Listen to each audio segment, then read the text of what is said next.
crypto, or did I hear that wrong?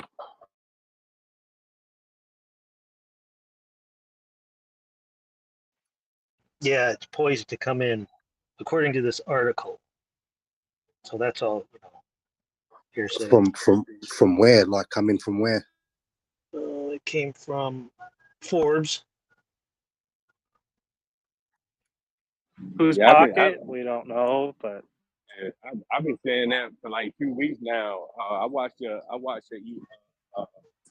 couple economists on Money Market TV just talking about the transfer. They're looking at where $150 trillion is going to go, and at the top of that list, top 5 was crypto.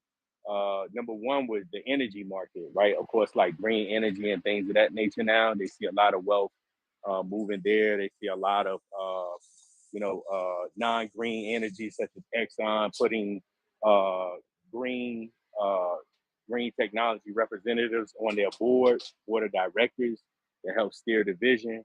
And then a lot of people believe that a lot of money is going to flow into crypto. Do you guys think that's a good idea? Especially, well, let's say if that much money actually comes from governments, do you think that's actually a good thing? Well, I don't see governments putting money like governments buying HEX, right? I see governments making it so that people can trust crypto a little bit more, if that makes any sense. But about the flow is going to be a lot of people are just going to be diversifying. Like, as long as you got like a game theory, sort of like what we have on a Pulse platform, where we're not trying to just sell as soon as it raised, but you're staking, delegating, doing things of that nature. I believe over the next 5 years, we're gonna make a boatload of money. You got to be looking at 5 years, though, in my humble opinion.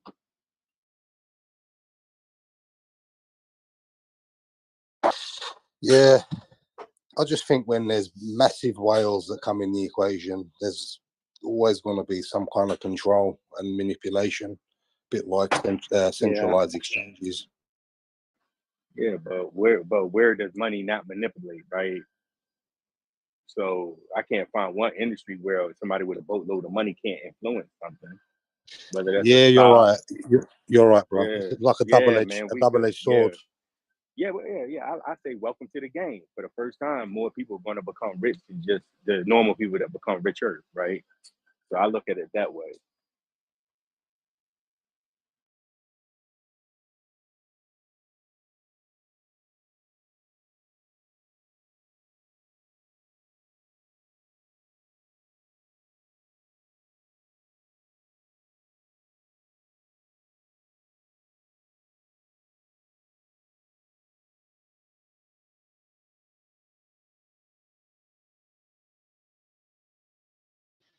Yeah, I think if the traditional markets tank, you're going to see a lot of that money flow into crypto.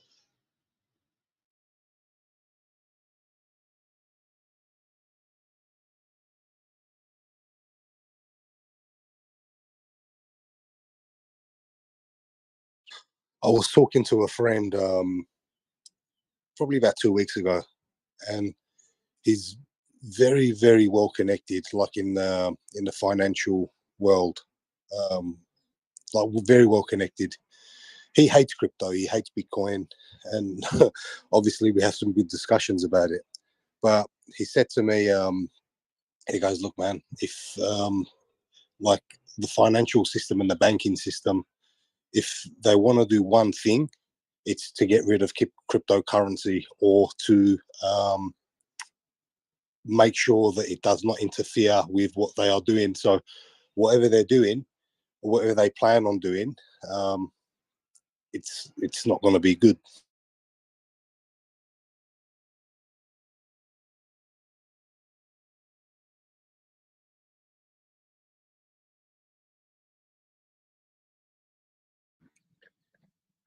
yeah, aren't some like banks and institutions offering custody services for that? I think I read an article that Citibank was offering custody services for some cryptocurrencies. like the mainstream one.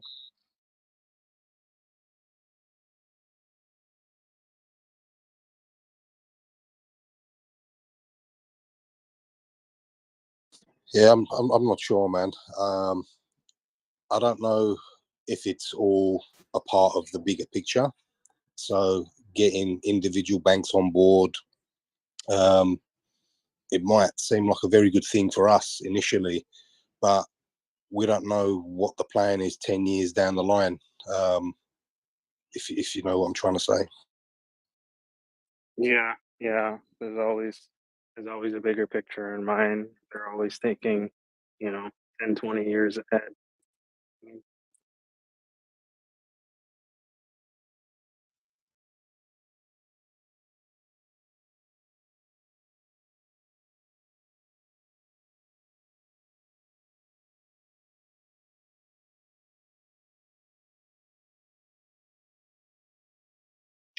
The government's been known to kind of corrupt these, and stifle innovation in certain markets when they, you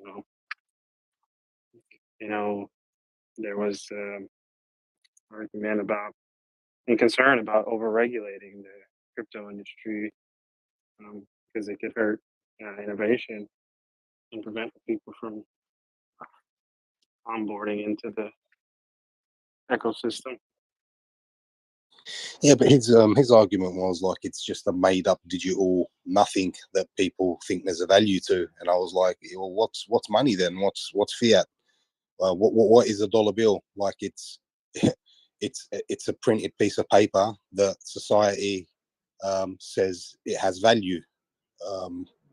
It's really the same thing. Yeah, I totally agree with you.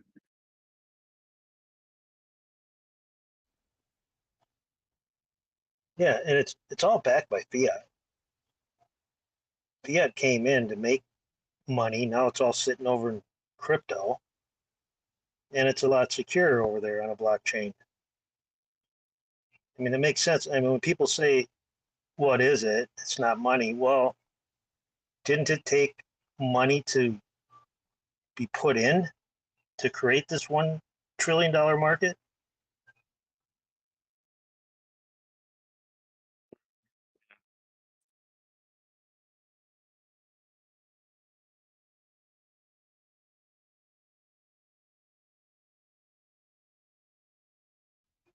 So now it's just frozen in here and traded back and forth.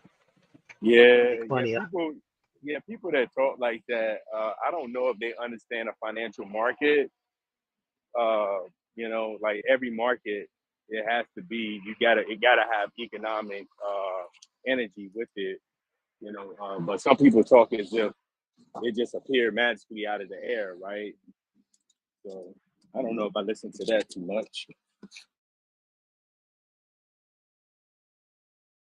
Yeah, but it's a a common argument amongst normies or no coiners. So Yeah. So I suppose someone can just print a bunch of coins and say they're worth money. So Yeah, but they didn't just do that. They printed a bunch of coins and say, "Hey, here's the money to back it," right? Like liquidity pools and stuff like that. You gotta always yes, put money into it. So yeah. So there's money in it. Yeah, that's right. exactly. It's like people that talk and say, hey, we can replace the fiat system with crypto. Yeah, 100% you can if there was no fiat system, like you totally replaced it. But if there's a fiat system and people need fiat to buy the coin, right? To buy their initial coin, and they can make money as their coin grow value, and they can buy other coins with that value. But you're not just going to open up and say, "Hey, I have coins. I start off with 500. Now that's worth $5,000. Now it's worth 20." It don't work that way,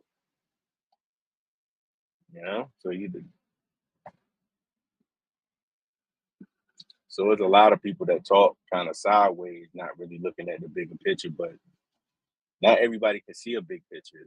And I got to respect that too when I listen to people sometimes.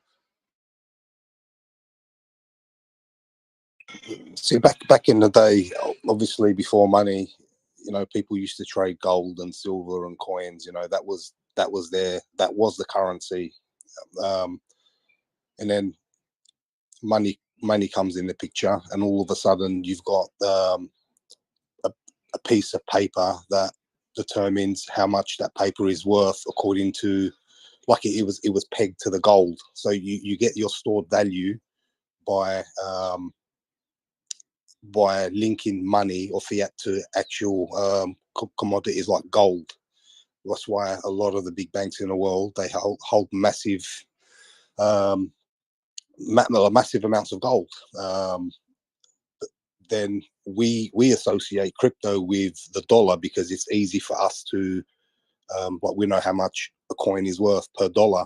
But how do you get the stored value of the dollar? Like we know it's like $1 is $1, but what makes it $1? Like what you know, like what gives it that value? Is the international exchange of currency for the whole world. So Just to the believe. reason why, but and is the international exchange of currency for the entire world, So if you're gonna go from country to country, you know, the international exchange currency is the U.S. dollar. Until that changes, like that, if that becomes the pound, then I guarantee our freaking you know, crypto will probably be weighted, you know, in regards to the pound. You know, you know, so it comes back to that system.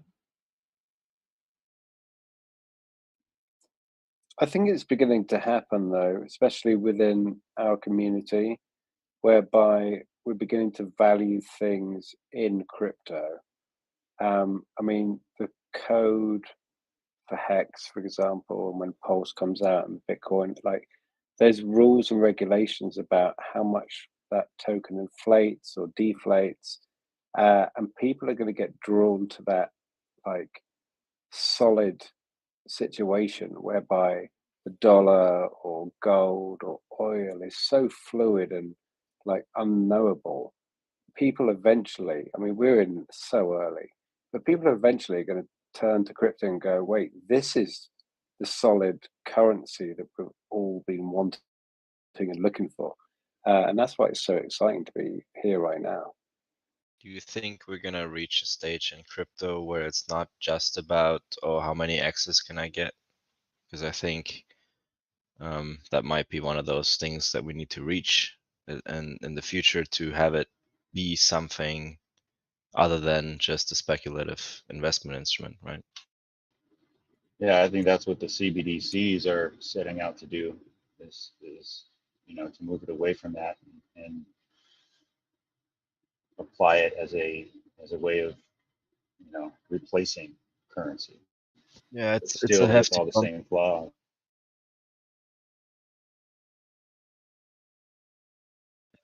because the difference between our magic internet money and their magic internet money is just in, you know, they control it centrally versus this one being decentralized and, you know, pre-programmed. Maybe a fixed inflation, we will have to figure that out. It can be a company though, these projects, like a stock. And if the utility is good, the price will go up on this coin that's Yeah, but we don't secure. want a single human controlling the supply, yeah? Or even a group of them. Oh, so there's not a overthrow? Yeah, it's a single point of failure and also malicious intent and stuff. I mean, is it a Well, concern I'm really, or comparing is it, it just me? I don't know. I'm just comparing it to like Tesla stock, something like that. Yeah, I don't really see a public crypto blockchain going public, right? I mean, going, you know, to a private corporation kind of defeat the purpose of what it was for. But I can see corporations launching privately that that plays in a cryptocurrency game for sure. And how that happens, it just all depends, right? But I think that the next evolution for crypto is going to be when it can be spent uh, as fast the same way fiat is, because fiat is virtual, right? Most of it, 90% of the time, unless you're holding it in your pocket. And I rarely walk around with it in my pocket now. It's typically on a Visa card, debit card, whatever, and then I spend it as I feel it, as I need. Once we get to that level with crypto, then I believe that you're going to see some things happen, because it's going to be really, it can fit into the current marketplace.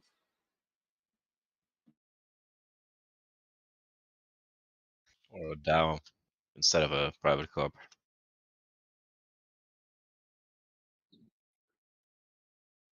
DAOs.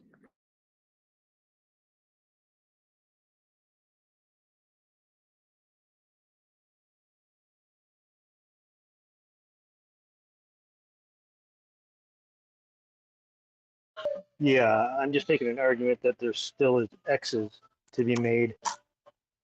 I don't want it just to go stagnant and turn out sitting there. Well, it can Right. be Doing a range of products, right? It can be some assets, obviously, that where you look at it as a speculative instrument or investment instrument, and then one that is slightly more stable. I mean, we are already looking at that with stable coins, but maybe, I don't know, thinking outside the box, or Speaking rather of thinking long term. sorry to interrupt. Speaking of DAOs, and maybe pulling this back a little bit to Pulsechain and PulseX, what's everybody's take on how this kind of DAO talk works when it comes to PulseX? Because I've played around a bit on testnet and understand like the single-sided staking, which I'm very excited about, whereby third-party tokens will come in and we can put our PulseX against those tokens and whatever you want to call it, yield or APY or whatever. But as far as those third-party tokens being put forward to be single-sided staked against, is that just like free reign, or does holding PulseX actually vote on which tokens will be allowed into that situation?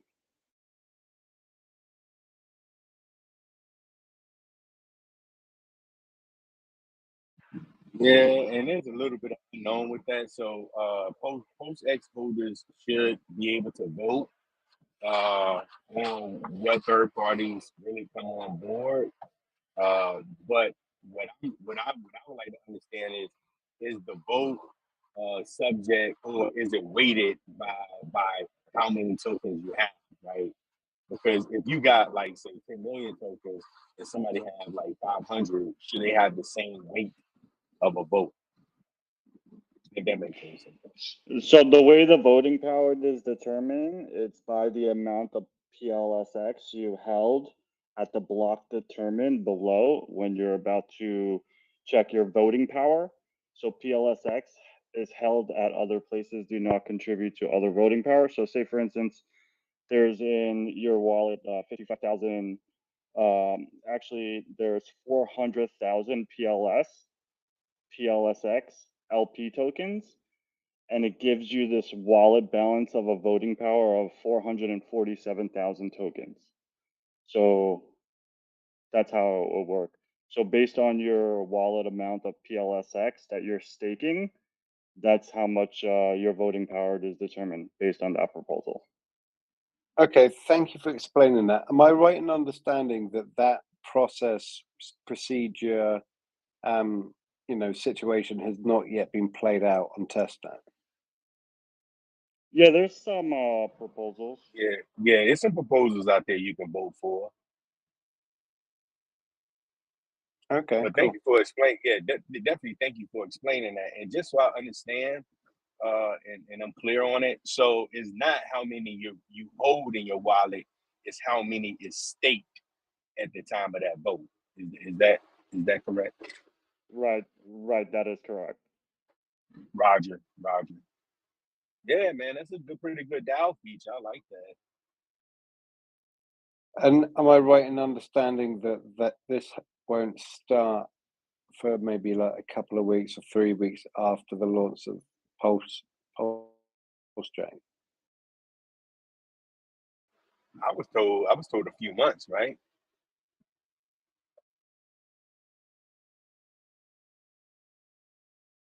What do you mean PulseX? What do you have to be staked in? Delegated or staked in a party or some other party token going on? So if you staked in your PLS X and Pulse LP, you have a certain amount of tokens that are allocated to you. And that gives you the voting power to vote on these proposals. So if you hold PulseX and Pulse LP token, or if you're farming in the PulseX and Pulse LP farm, you'll have like this pool, right? And that would determine your voting power. Oh, So so you you have to could be in a actually, pool? You have to be in a pool in order to vote? You have to add liquidity? your voting power is determined by the amount of Pulse X you held at the block determined below. So you would have to go into the voting proposal section, check your voting power based on when that proposal came out, depending on if you had an LP token that you were farming or not, and then you would be able to make these votes.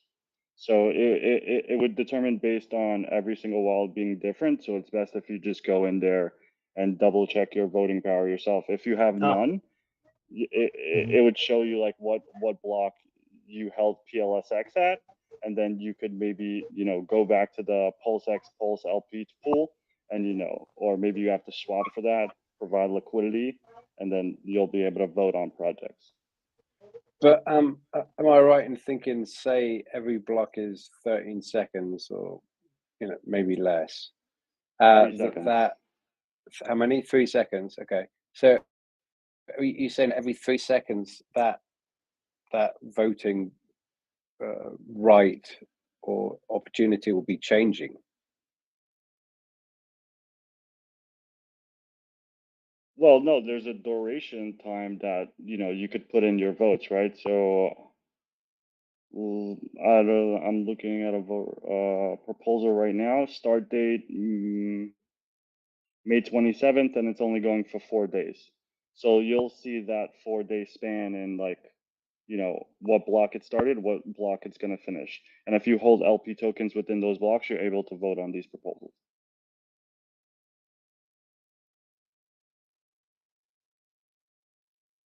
Okay, thank you so much for explaining that. You're welcome. You could actually go on the testnet right now for PulseX and then go to the upper tabs, and then the 3 dots, it would say voting. Click on that, and you could actually connect your wallet and see what kind of voting power you have for the proposals that are out there now. Oh, so the proposals will last for 4 days, and then it'll be determined if they're coming in or out? That was an example of that one proposal. Here's another Sure. example. This one's for 5 days. Well, I know. They're just examples. Okay. Yeah. This one's actually for 2 months. It's been here sitting. Sure. So they give you 2 months to gather info and then see if it's going to be offered. I see. And how does that voting, like, say, 10% voted for that idea and 20% voted for the other idea? Like, how does it get judged as far as like which proposal is going to be accepted? That mechanic I couldn't tell you because the documentation is not there yet. You could, and I haven't made a proposal myself, so I wouldn't be able to give you much detail. My apologies.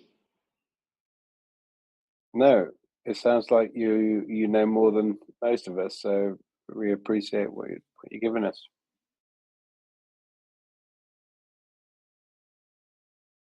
Hey, Lank, I've got a quick question for you, bro. What would return more benefits, doing the single-sided staking if you hold PulseX, or staking like the PulseX Pulse liquidity pools?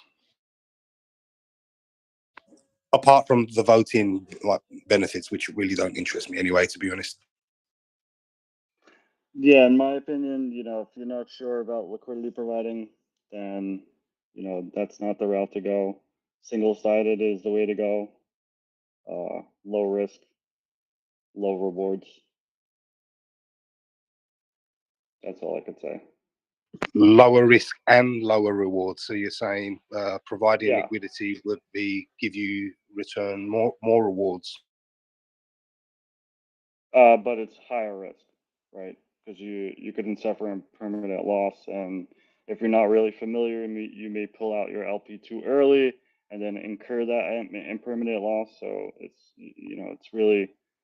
a tricky game, and especially when there's like large upswings, especially since it's coming out for the first time, and it could be beneficial if it's a stable price and it stays within ranges, but if it has huge upswings, it's really dangerous. But if as everybody would say, I think if you're looking to trade one for the other, and that's beneficial for you.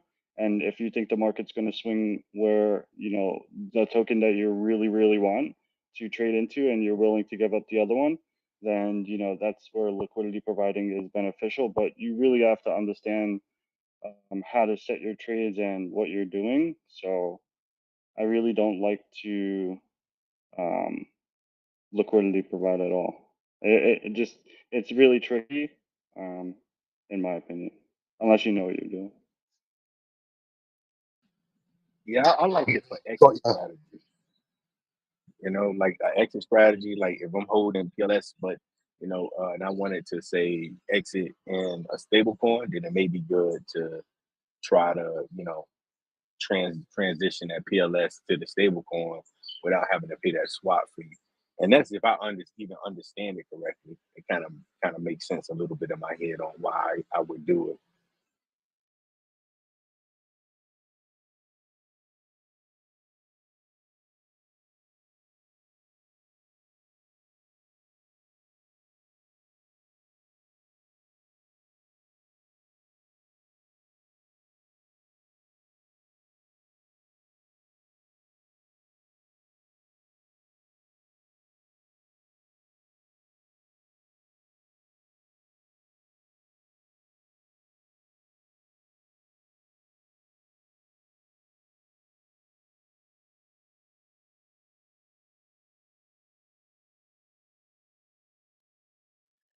But doesn't the fact that any kind of swaps or exchanges or liquidity providing or pulling liquidity negate that by being on Pulse when those fees are going to be so low? Like everything's going to be so low, right? Like this isn't ETH anymore. So how does that change things?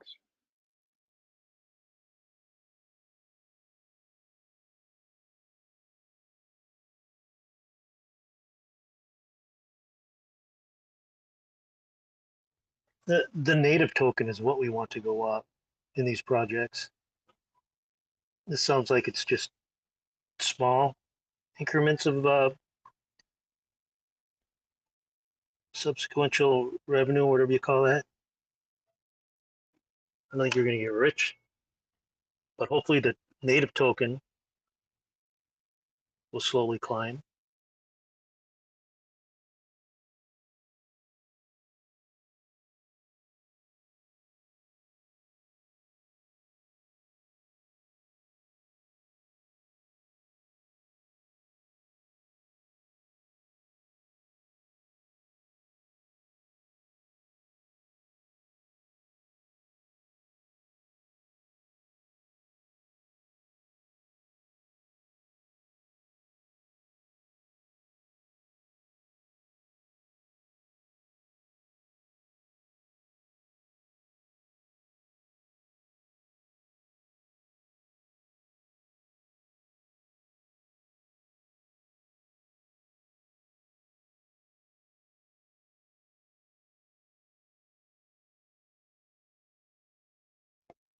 Is there delegating going on in testnet? Showing any gains of delegating? I haven't looked.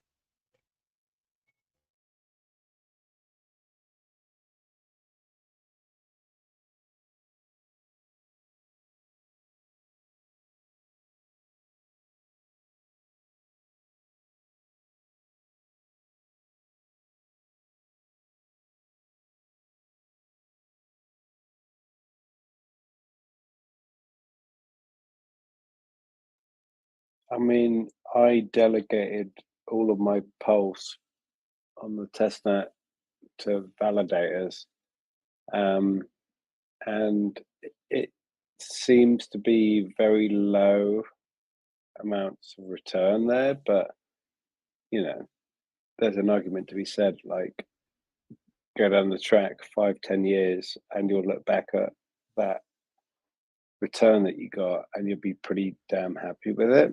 Right. But I think compared to like single-sided staking in the short term, or liquidity providing in the pool, not so much. But you know, it's like if you're planning to hodl and you're planning to like see out where your pulse is going to go, why wouldn't you stake it with a validator kind of thing?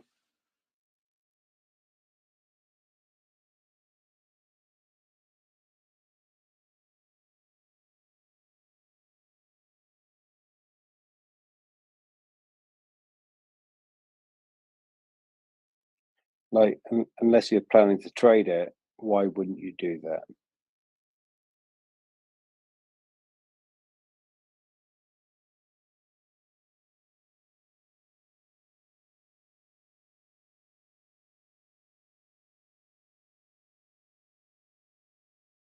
The other big option is loan protocols.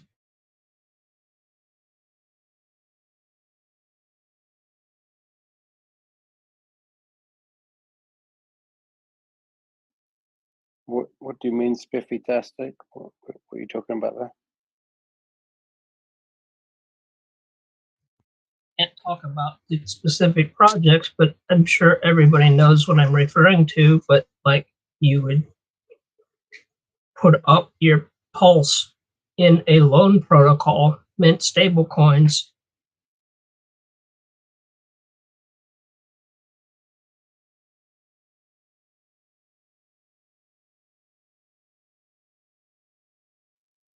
Right.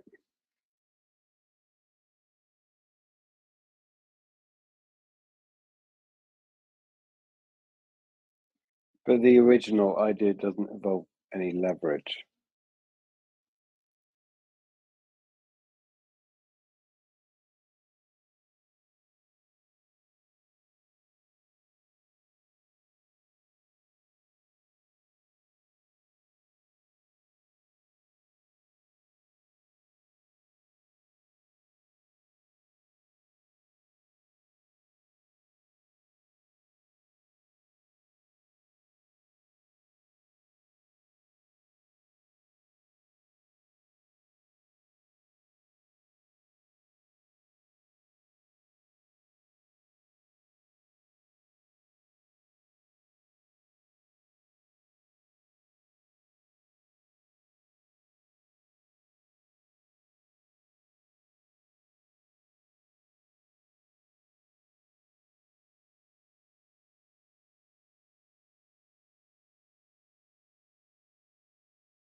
Bitcoin below 30K again. Interesting times. Up and down below resistance.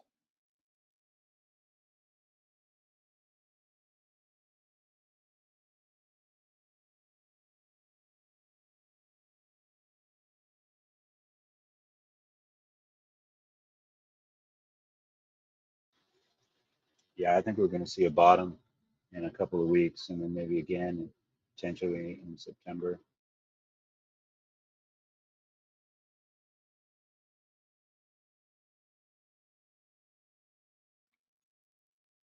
Yeah, it's a weird situation to be in whereby half of us may be like hoping that bottom comes in real soon, because half of us think that RH may be looking at that bottom to launch Pulse.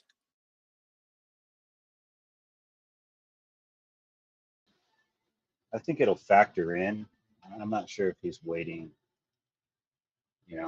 exclusively for that to happen or trying to plan that, but I think certainly it'll factor in once he gets through enough of the critical bugs to feel comfortable launching. I think that'll become a factor at that point. I think one thing that people don't give him credit for, even though we all do give him credit for, is that he is a lot more savvy, smart, experienced, and knowledgeable across this whole space than any of us could ever imagine to be. And he gets a lot of flack by like, why isn't it launched, and what's going on, and why is he doing this, and why is he doing that? But when you look at his track record, with mining Bitcoin at whatever price he did, and translating to like actually swapping gears and saying, wait, no, actually Ethereum is legit, it's amazing.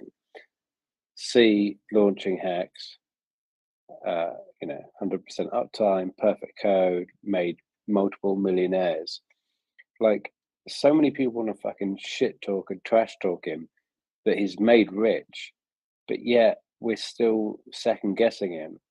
I'm kind of amazed sometimes that there's not more trust in exactly him pulling the trigger, doing exactly what's right in our best interests. That there is. It kind of flabbergasts me sometimes. Yeah, I agree with you, but I think a lot of the people that have been following this closely, that have, that are level-headed, that aren't just trying to moon and sell at 10x, I think, regardless of why there's delays, I think we trust that it'll launch when it's supposed to launch. I think a lot of that noise is just they're outliers. The people that are, they don't have that trust. They weren't made millionaires. I mean, maybe there's a couple of high-profile guys that are wiling out publicly, for whatever reason. We don't know if that's scripted, if that's, that's real, authentic, or what. Maybe that guy has some mental issues. But I think the core group of people that, are in this chat every day, for whatever reason, I think they understand, like, whether he's trying to time the market or whether he's trying to fix the bugs or a little of both. I think we're okay with the fact that it's delayed. It's painful, but I think we trust him. Yeah, okay, that's good to hear. Because, like, obviously when you're trying to follow along on like Twitter or whatever, and obviously, the shoutiest people shout loudest, right? And sometimes I worry about like the Hex community and how it's seen from the outside. Like, if you're going to try and tune in and like just dip in and go, hey, well, Pulsechain, what's going on? I guess I should listen to some Hex OGs, and the biggest speakers in the system, and they're all just, it's this trash talk, or infighting or whatever it is. I like to think that most people can see that as it is, but when you're deep on the inside and you're looking at it from within the bubble, it strikes fear when all we've got is basically RH being an absolute legend and doing everything perfectly up to date without, obviously a few blips here and there and a few call dates and a few PP talks or whatever, but ultimately, like, it's so solid.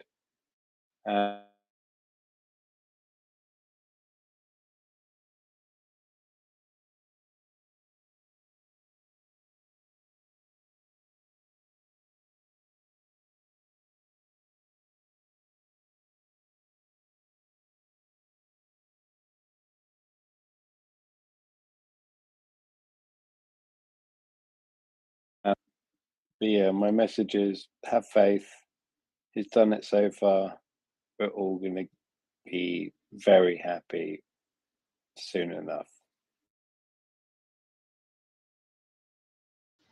Right on, man. And I one thing I've noticed too is that Hex OGs and Pulse OGs aren't the same group, right? I mean, it's like a Venn diagram. There's some overlap, but the Pulse and PulseX OG crew is, in my opinion, a lot more savvy and has a lot more expertise in a lot more different areas. Maybe they're invested in Hex, but they weren't day one Hexicans. Not all day one Hexicans are experts or crypto experts or blockchain experts or anything else. They could have just heard about it from a friend and stuck with it and staked and became wealthy. But this PulseX OG community is pretty ridiculous in terms of the level of expertise that we have in so many different areas. I see it as a different community. And so I don't think we have to live in the shadows of the Hex day one Hexicans. I think it's good to learn from those guys, but we shouldn't have to play second fiddle to those guys. We're our own community. We're here. Some of us have been waiting for over a year, and and we're a pretty tight knit group. Yeah, that's a good way of saying it, actually. Yeah, because a lot of voices could all be thrown into the same jar, but that same jar doesn't have the same levels of history to it, for sure. Yeah, I think the important thing is for even those newcomers to who would maybe class as the PulseX community. It's like just like step back, look back, and see what the Hex community has already gone through and has already invested huge amounts into Pulse, huge amounts into PulseX, and they're all chill, and it's yeah, you're right. It's important not to kind of start like following that new hype of FUD or fear with this whatever people want to call a delay. But RH always said software's hard, and if you want immutable, perfect, 100% uptime, never failing code, which is what we want. Like you look at Solana and this shit's going down over there, and RH is like not going to let that happen with Pulse and PulseX. So yeah, waiting, like it takes a mindset and mind potential reversal to go, wait a minute, this is a good thing. Delay is a good thing because he's not fucking us, he's securing us. And the longer it takes, the better it's going to be. Yeah, I would say too that the trolling and the fudding and the bots and the scamming is like at an all-time high. I think it's just going to continue to get worse until we get closer to launch. But I still maintain that this chat, is one of the best tools we have as well for people that are interested in learning about the projects,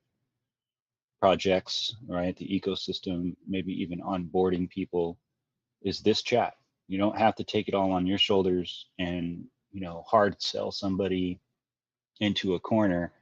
There's enough brain power in this chat to blow anybody away and be like, wow, these guys, it's such a good balance of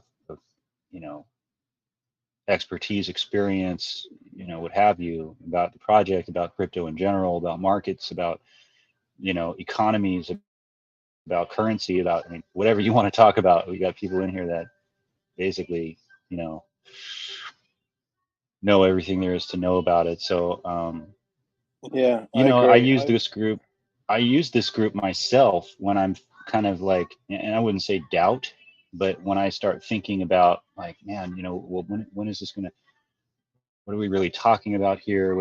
I'll just jump on this chat and all my questions are answered. Everything that, I was thinking, is put to rest, and we got to lean on each other, man. We're getting close to this thing. I think we're all just fatigued from the wait. And we want this thing to launch regardless of what the situation is. And, that's where we Well, really have to come together as a community, I agree. I've looked around, like just out of interest, out of boredom now, like not boredom, but I follow this community very strongly. But I kind of looked around at like the other communities just to see what the example is with us and other blockchains or coins or Telegram groups or Twitter groups or whatever. And this, like, it simply blows everything out of the water. Like, it's almost a joke, and it gives me so much confidence and like respite, whereby I can be like, no, this is the place to be. And like you say, like, we're not just talking about a certain RH product or blockchain or DeFi or just into hardware wallets, and like the care in the community about everybody's situation is second to none. And like anybody coming in or just trying to learn or just listening in on the sidelines, they can try and find another like community to maybe offer something else that this community does. You're not going to find it. It literally doesn't exist. And not just that, but backed by the kind of code and results that Hex and Pulsechain and PulseX are going to do. It's an incredible space. Incredible.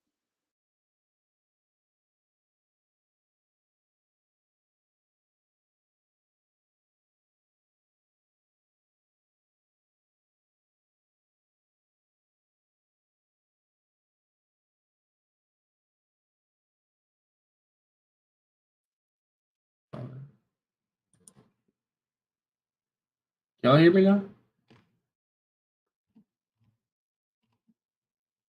We can hear you. Oh, there you go. Yeah. No, I just want to say it's like this community is one of the best for like very technical discussions and like good analysis and shit.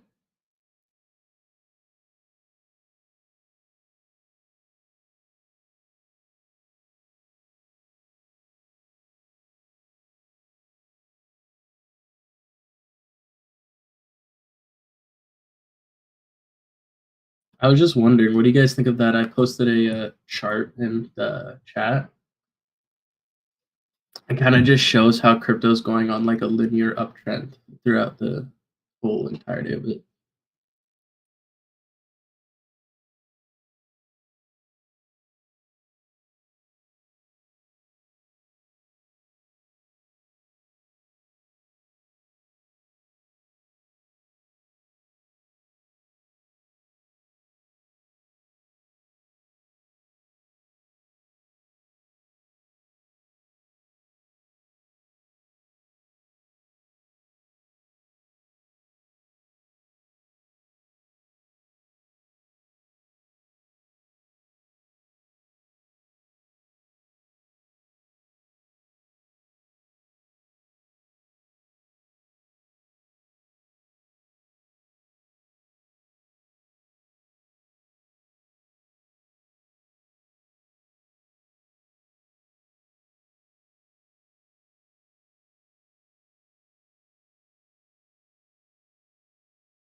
By the way, I was just wondering, is there like a Twitter or something where I can see like Pulse's like technical updates, like on like from code and all that?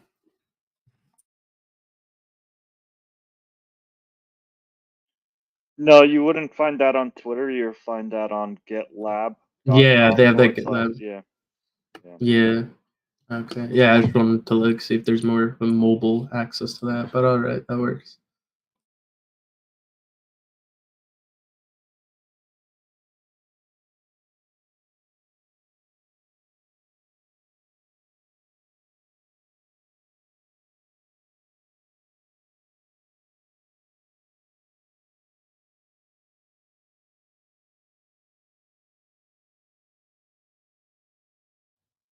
Hey, is my boy Top Cat around?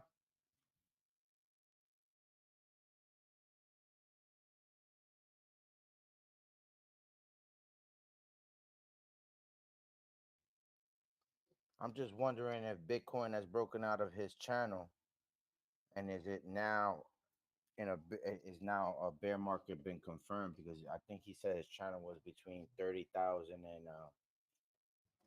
and 40,000, but it's under 30, right? So I would say it's definitely a bear market. Like that's already a thing. Like, you know what I mean? Imagine if there was a product that during the bear market would pay you exponential yields on your investment. That'd be nice. Maybe something like a hex stake. Oh, what's that? No, that's something you probably never heard of it, bro. It's like something that's, you know. Are we allowed to Shit. talk about that here? Yeah, bro. Uh, I would assume so. Did you guys catch Wales Only stream yesterday with Kareem and Axis? Yesterday, those guys lay down the truth and the absolute genius of the system. Whenever those guys are together, it's just absolute gold.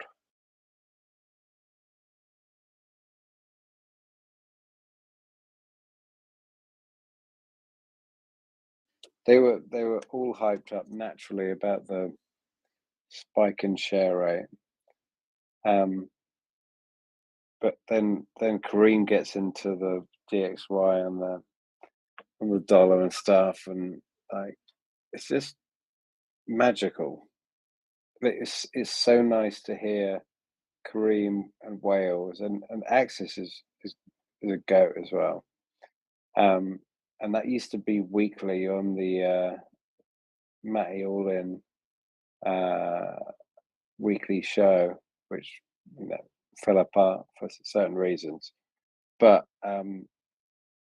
those boys just spit truth. So if you want to like learn about deep hex share rate and global environment and how it plays out in our situation, check out Wales Only YouTube, and you're gonna hear some truths. Yeah, I got a question for you guys. I had seen on Twitter, kind of a little, some stuff going back and forth with Rackham in the community or something, and I wasn't really paying attention. And I thought I saw him be like, "Hey, it seemed like he was gonna get off Twitter or something. I don't know, stop talking or something." I wasn't paying attention. Wasn't gonna come in here and ask.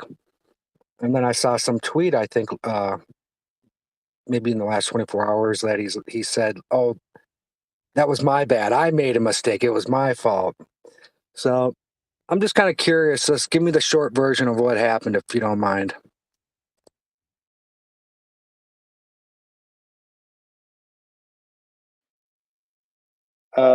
From my perspective, he shat talk a little bit on Richard and seemed to call him out and somewhat threaten him. And then about a week later, I kind of remember. I remember that little side tweet. Yeah. And then yesterday came back going, I was talking from my ass, whatever he said. And you know, in the meantime, Okay, so he was kind of apologizing if that's what he was referring to, is that because then before that, I guess he was maybe being attacked by the community, and he's like, "What the hell?" You know, he's like, people like to jump on people, when we're in groups, yeah, but so that's yeah, that whole thing that wrapped up that whole thing. That's what he said. Maybe I shouldn't have said that. Basically, that's what he was referring to. yeah. I don't think it helped that there was a massive liquidity pull and like a massive price dump in the meantime. So there was some wild accusations being thrown around. Yeah, he had nothing. The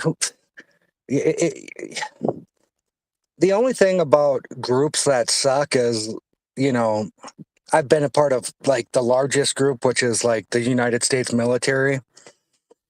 And what I learned from that is that there's always going to be a dumbass, right? And you're going to have to take a turn sometimes. And because the group always turns on somebody, and it's always good when it's not you. But those are the kind of dynamics that happen, and that kind of probably played out within that. So good to see that. What I liked is that people are very forgiving. They'll move on. People are going to say what they're going to say. Same thing with here. And generally speaking, good to see that the community, can just let the little shit go too. Yeah, for sure. I think a big part of it was that RH seemed to have responded to that whole fiasco, and like said, like somebody maybe got a bit drunk and was tweeting heavy. It's just all a bit awkward and unfortunate and unnecessary. And usually alcohol is involved. Yep, that's the way it usually goes. That's why you gotta stay away from that stuff. Speaking of which, I was kind of surprised. Not, whatever, it's not like I haven't had a drink before. But yesterday, that whole like, uh, directorial, expose of Richard watching back himself on the trailer, whatever it was, and When he having, was talking about having a drink or something. Oh, and he was drunk as shit. Yeah, that's kind of like, Bro, you could tell okay, he was talking like he was straight from Florida. yeah, that He was wasn't, kind of like, was he? okay. Oh yeah, no, bro, you could hear the way he's talking. I don't know about that. Watch it again. Watch it again. Okay, I'll watch it again. I just figured he didn't Bro, drink at all. oh no, that guy probably has. Did you see this fucking one video way back of him with all those bottles of Dom? Yeah, that guy drinks, definitely. He wants to promote, like, because there's people who can't handle that, so that's why I think he likes to promote like not drinking and having like a positive life. But I think he's a very mature person, so I think he can handle the responsibility of that. Okay, that's good to know. Good to know. I wish he didn't drink, but Yeah, it doesn't matter either I mean way, that's it. No, that guy's almost But 50, right? You could,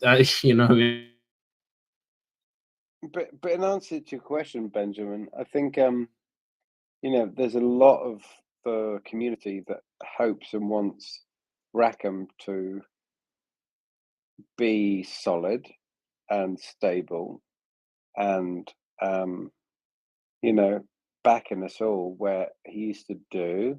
But for a minute there was a big old wobble and shit went down, not just on Twitter, but price action and liquidity.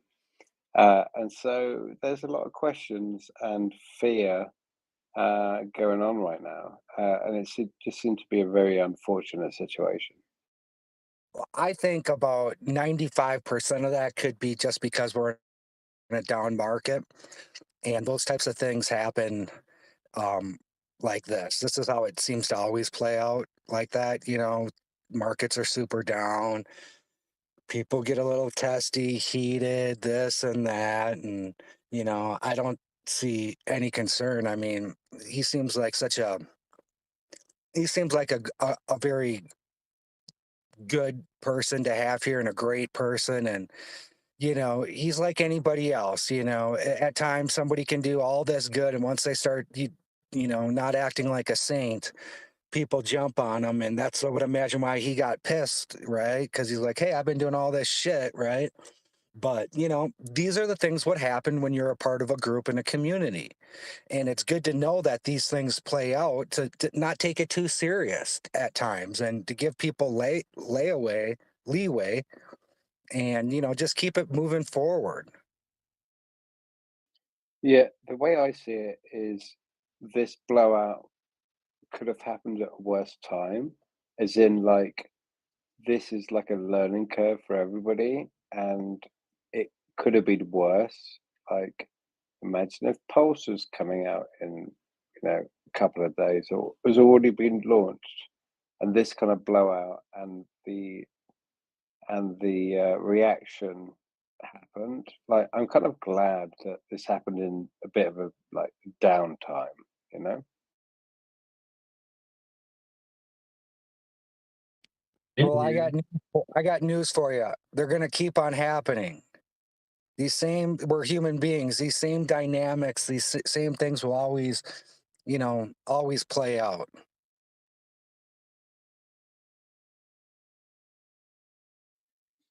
It just felt a little bit like, who's wearing the trousers?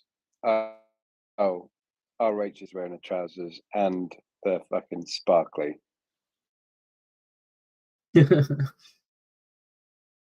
That's funny. But yeah, by the way, in that video, I think he was just like joking around. I don't think he was actually that drunk, because you can see after he like kind of, you know what I mean? That's just funny though.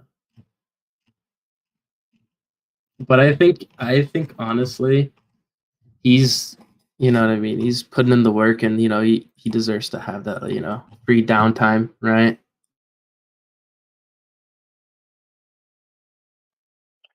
Dude's recording a film for us all. What's that? I'm saying that, like, RH is like busy right now, basically, for what it seems, shoring up the best film we could ever hope and expect for when it comes to Hex PulseX. It just needs to be given a bit of leeway. Yeah, he's doing that, and then he's definitely like while he's doing that, he's got his big dev team fucking working on shit. So there's nothing to worry about, right? Yep. The amount of marketing that this documentary is going to do, right, and just like not even that, but just like the quality of it is going to be so phenomenal. The most bullish thing about the whole film thing is that the director has come out on Twitter saying, we're just hoping to finish up post-production with Pulsechain launching. Like, it's close. It's just really close. Yeah, I really personally need it to launch. I'm going to be quite honest with you guys. Like, my life is on hold. I've been doing this a long time, and I keep putting myself in these damn situations. And so much of my You'll be fine, Benjamin. so much of my You'll be life fine, brother. is like psychologically, just because the way I'm built is built around these things, holding heavy things, and things have to give, and you're sacrificing here, and just can't Yeah, but move forward as much as I like. And but I don't know, but it's I know that there's a lot of people out there who are probably in the same situation, and definitely, my heart goes yeah. out to them, because it ain't easy when you're a degenerate, in this fucking crypto game, and so much of your life depends on getting this goddamn money again. And so yeah. Well, what you got to do is make your life like not depend on like personally. Like I put a good amount of money into Pulse, and I've just been throughout the whole year and however long like I sacrificed early. I've just been so calm, right? Because I'm like, okay, it'll come out when it comes out. But you got to like not let that one thing judge how your life's going to go, and let that one like rely on that one thing to be like, okay, this is how I'm going to feel today, right? And so, personally right now, I got a little wage job going because like fuck it, I ain't got nothing else to do with my time, right?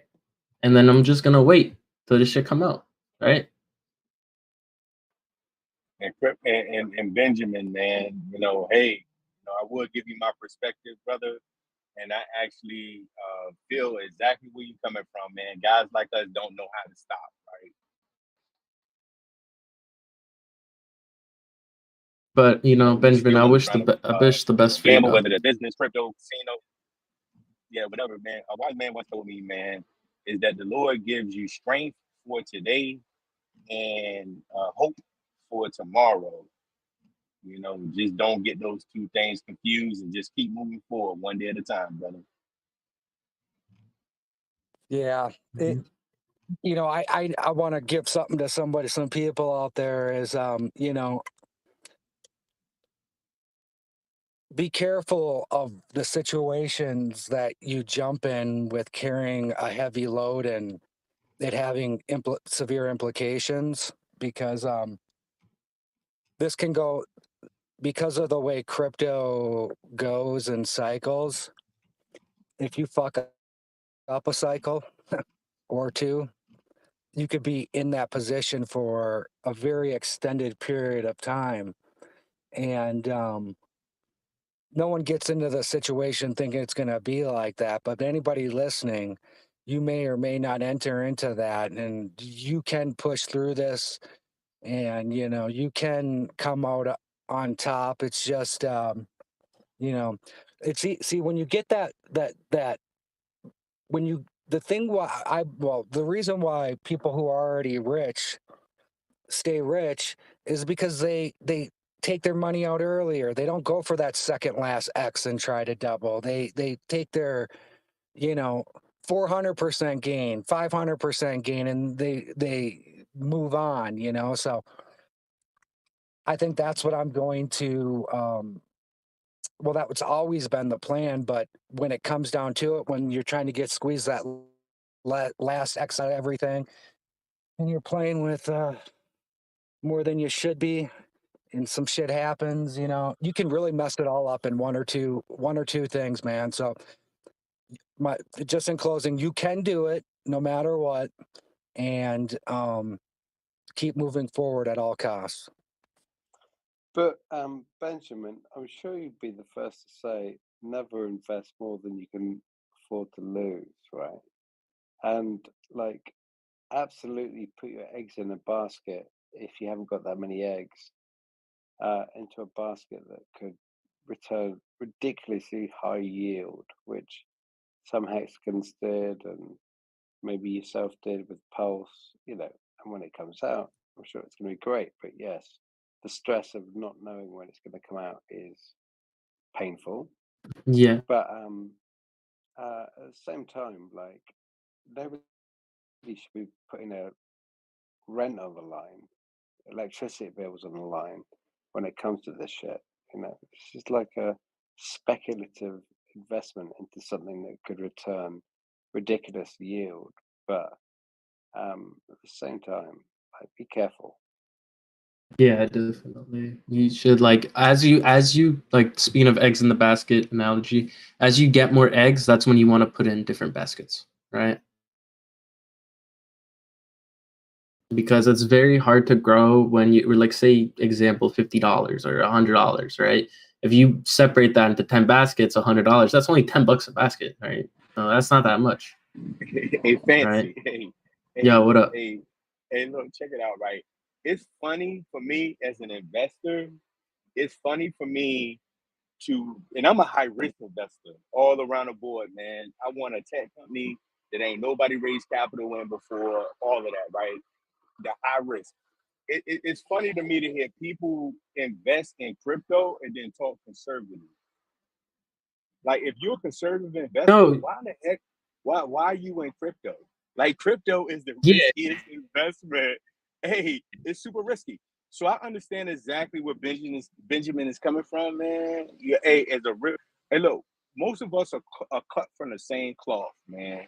You're never going to stop. You can go broke tomorrow. Guess what? You'll be right back at the table if you get some more money.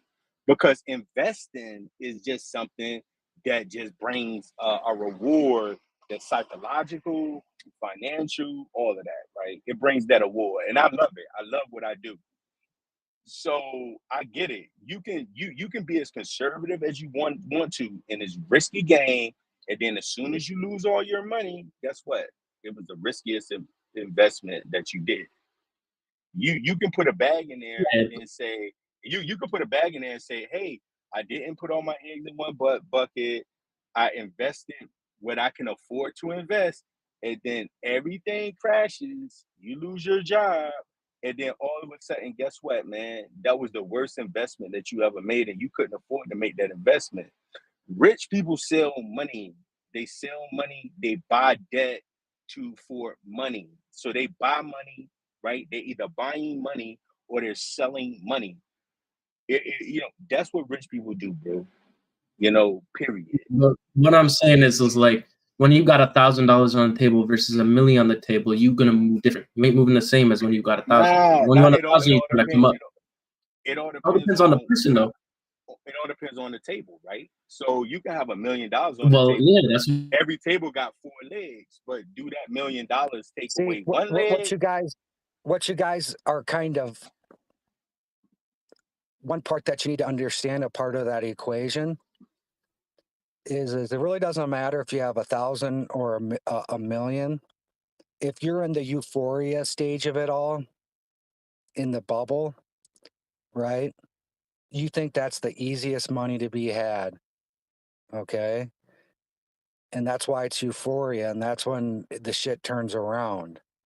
Um, so all I know is this going forward, man. I'm learned to be very skeptical of euphoria. I mean, you remember when we were like so far ahead of like the moving averages, and everybody's like, "Oh yeah, it's gonna double." It's like, dude, that shit ain't gonna double, man. It's like you might as well get out and wait for it to reasonable go back below it and get back in, but you don't do it at that time for whatever reason. You just don't do it. You think that it's Yeah, easy money. yeah, And yeah. in the last thing is like Joseph said, like, everybody says, well, not everybody, but people say don't put in more that you could afford to lose and put your eggs in one basket. Well, hell, I've never done that. And that's not something I subscribe to. I tell people that, but that's not something that I subscribe to myself. I don't have that really in me. I mean, I found this a long crypto a long time ago because it was a chance to make mad gains fast, and the risk the reward out did the risk. But yeah, anyways. but Benjamin, like, is it it's a hexagon, and zooming out, right? I've seen my portfolio go up to like 50 cents down to wherever we are now, 7-8 cents, whatever it is. I've seen my portfolio go up like massive down to what, relatively speaking, would be like, oh, not so massive. It's still massive. So I think, like, a bit of trust, and seeing that even if it's like 10x or 9x from where you got in a year later, is still like unbelievable gains, unbelievable. And I think there's a lot of like unit bias and FUD that, or fear, that comes from seeing like your number go up to an astronomical level and then come back down to a level that's like, compared to that astronomical level, is painful. But if you were offered this level this time last year, you'd snap your hand off. So, you know, it's all about, like, just when you see those numbers go up, pump big time, like, know that you're on the train going upwards and onwards, and not just like feeling those losses for that portfolio. It's really important that. I just want to put in real quick that, like, when you get that euphoria stage, that's son of wealth syndrome, and I've experienced a lot of that. That's why I don't really experience that anymore, right? But you have to go through those phases of that, of experiencing that, and understanding how to deal with that. But the main thing is say you turn 1,000 to a milli, like say you start from 1,000 and you go to a milli, right? You are 100% not going to treat that milli as that same as that 1,000. If you do, almost guaranteed you're going to lose that milli. Benjamin, can I just ask you a quick question? Sorry to jump in, guys. And no problem. Benjamin, you said that you really needed Pulsechain to launch. So I'm assuming you're probably financially not doing that well at the moment. So if you want to DM me, maybe I can help you out a little bit, mate. So that's all I wanted to say. You know, we've got to stick together. And if you're in a tough spot, mate, I'm happy to send you some coffee money, bro. Hey, that is great, bro. Hold on. I appreciate it, and you know, I have enough to pay my bills and all those things, and I'm good on that. I really much appreciate it. You know, but. And that's where we're gonna leave it, Benjamin. If you're gonna bring up subjects like this, you really gotta take it to the side, man. This is you send one, I send two. I'm joking. Man, that was beautiful, man. Whoever said that, man, you got a great heart, brother. Detached soul. That's detached soul. Shout out him. That detached soul, man. Man, that's a brother, man. That's how you can build with a person like that. I wanted to add to what Benjamin said. So, like, when they say not to invest more than you can afford to lose, that's hard to swallow sometimes, because you say, well, I can only invest a small amount. If that small amount did 100x, it wouldn't do much to your life. And so they say, well, I'm going to have to invest more than what I can afford to lose so that 100x would mean something to me. And so that's where people have a difficulty dealing with. Another thing too is that I'm not sure if Benjamin has a family or not, but when you have other individuals that are depending upon you, and he said he had to put things on hold, it's not just him that he has to deal with, it's with his loved ones. So it's, you know, it's difficult. It's not easy to know which way is right and which way is wrong. You know, it's difficult. Definitely. Yeah, definitely. Yeah, when you have, especially when you have responsibilities like that. Yeah, that's why when I be hearing Sorry about people, that's why when I be hearing people kind of trying to give real time financial analysis of the crypto market, when there's so many other variations or other variables that influence why a market goes up and down. Like, for instance, you know, China just admitted they got a huge debt problem. Economists just figured out, and there's publications coming out, that if America raised our debt interest rate to the normal of 8%, we wouldn't be able to afford a United States government anymore. So and there's wars going on. So there's all different types of reasons why people will have the emotions to say, yo, man, I need to sell out, man, and put my freaking money underneath a blanket, or whatever the heck they're gonna do with it. Or maybe the gas prices is making people sell their crypto, right? But when I hear people giving these strong financial analysis of why the market is doing it, I'm like, look, man, at the end of the day, for me, I know it's a risk. My twins are about to turn 16, bro. You know, we doing great as a family. I can't afford to lose big pockets of money. I just can't afford to do that. I didn't come from money. So at the end of the day, the only reason why I'm here, and like I say, man, I've been in crypto since late 2021. The only reason why I'm here is because the Lord exposed me to it, bro. So, and nothing that I have ever done in my life has not been successful. Not because somebody didn't come in and say you was an idiot and you failed, because I thought I lost 750,000 on my first tech investment outside of my corporation. I thought I lost money, but it spun back around like 3.5 years later to the point where something that I thought was a failure ended up being a success. So that's why I'm here. I'm here because I was exposed to it, and and everything that I do is going to be successful. So when I hear people going through it on the phone, I get it.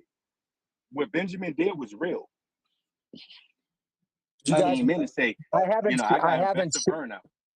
I haven't shared this before. Something,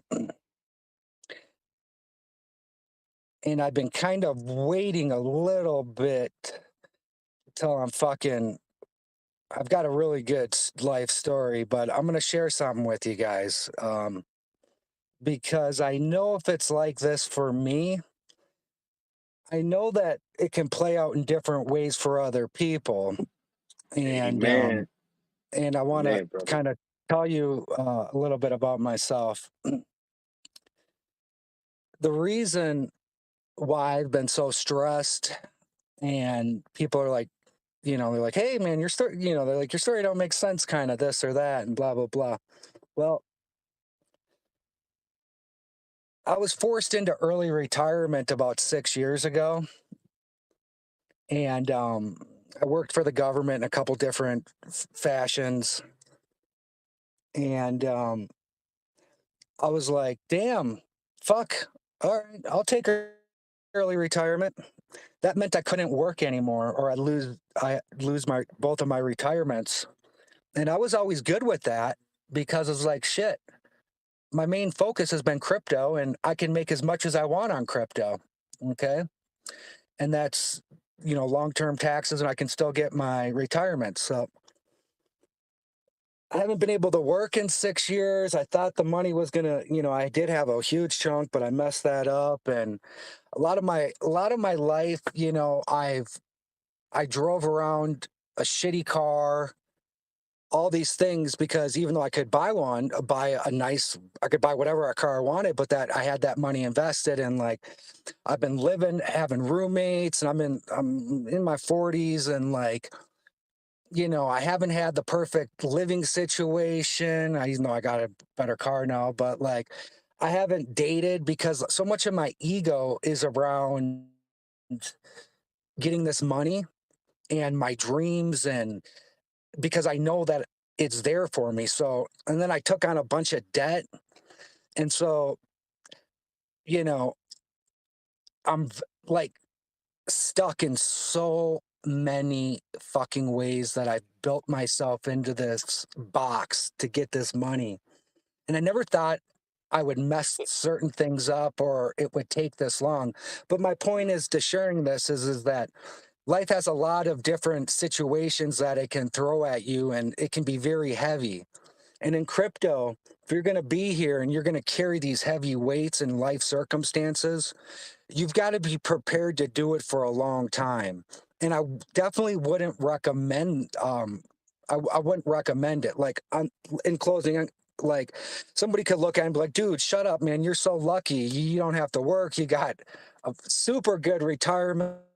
But psychologically, the way that I've built myself with money and my dreams and everything, it's like I gotta like hold this up and not do this. So I don't know if I'm It, making sense or not, but it these are the types of Benjamin, things that can it, happen. Yeah, it's coming. Like your Benjamin. investment, it's coming. Like Yeah, it's I coming think down the he pipe. understands that. Yeah, I Yeah, believe he understands that it's coming down the pipe. I think we all understand that. I just think that it's some people that it's good for them to hear it. It's a breath of fresh air because you never know who else is going through it. Like myself, I love bad markets, man. And that might seem crazy to you, but in 2010, I started my first tech company in a horrible market, the worst financial time in American history. And what I found is that it's easier to get into a market if it's horrible because there's less resources around a market. So if we can launch Pulsechain, I almost think that it's good to launch Pulsechain in a horrible market. If it launches, as long as it launches successful and it works, we will be we will be adaptable, and people can actually afford to go in and actually spend less money to make more money in the long run. And I believe that in a horrible market, if you spend $1,000, you should be getting a huge return on that thousand because it's a horrible market. We're in a great market. If every coin is worth like $5 or 14 cents, for me, it don't wet my willy because I'm trying to freaking do this for something totally different than just making a profit. It's totally different for me. I'm trying to Yeah. do something different.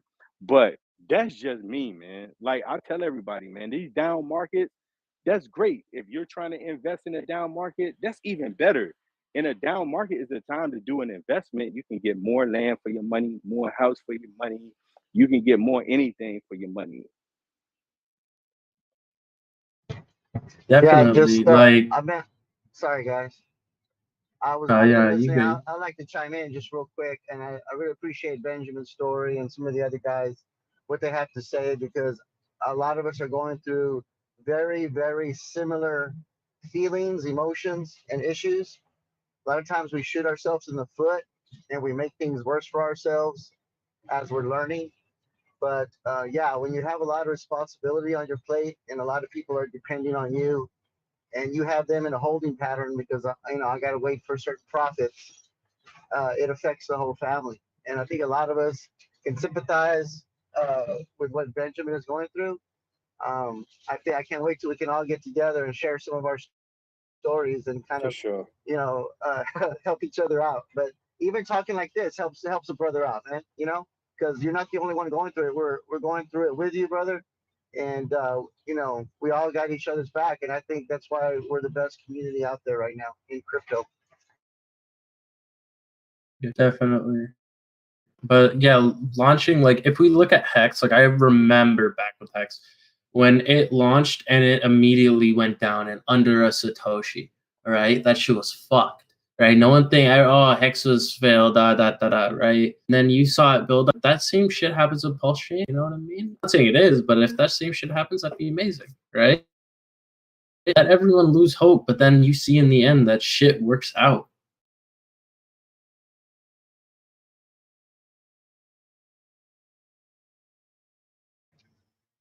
Yeah, man, that's just it. Well, I got some information I can share with you guys. I'm kind of excited about, and it's helping me to be more bullish because sometimes we question our decisions, the projects we get into. But before I got into Pulsechain, I was involved in a different project. It's a few years old, and they're trying to make it as well. They're on their ERC20, and anyways, to make a long story short, he was going to move to Solana because of gas fees, but he decided not to because Earl was down. I told him about Pulsechain because I have meetings with him, and he didn't know nothing about it. So he's jumping on the train. He's got his guys looking into it. They had a webinar today with hundreds of people on there, and he gave a shout out to Pulsechain. He told everybody to look into it. He was very excited about it because one of the things holding this company down, this project, is gas fees. A lot of their customers are in Nigeria and Africa. They don't use the exchanges because or the dexes because of that. A lot of their selling is person to person. Doing merchant that way. So they're waiting on something to help with gas fees, so they can just continue to grow. So this is something that's very exciting and bullish. I was happy to mention Pulsechain to him, and I just hope they jump on and pile on. It's awesome. Like, who was just talking? I can't see. That's me, Crypto Balls. Crypto. Oh yeah, that's you. DM me about that shit. I want to hear about that. Fancy crypto. But just hearing that from him gave me more confidence in everything because I'm new to Richard Hart. It's been a year, but I still consider myself new to Hex. I'm still learning to everything.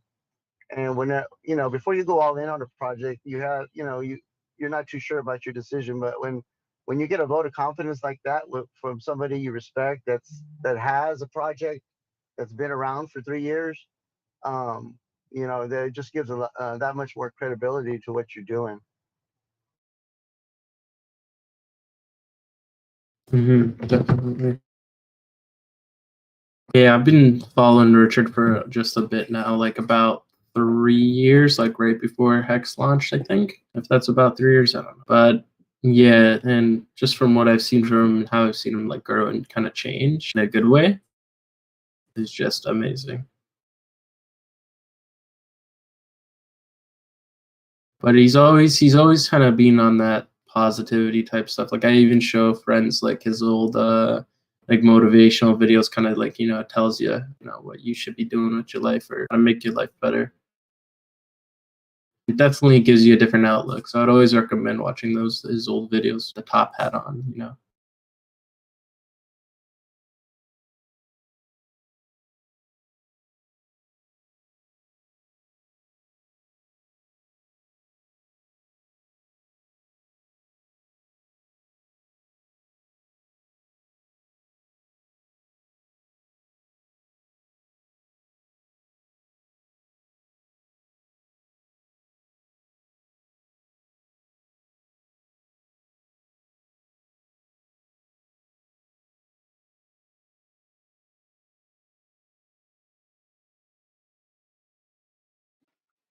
But yeah, like Benjamin, when it comes to what the situation you've got yourself into, like however much you've like sacrificed with Pulse or PulseX, and you're feeling a bit in a hole, and like you're waiting and waiting and waiting, like we're all fucking waiting, like it's painful.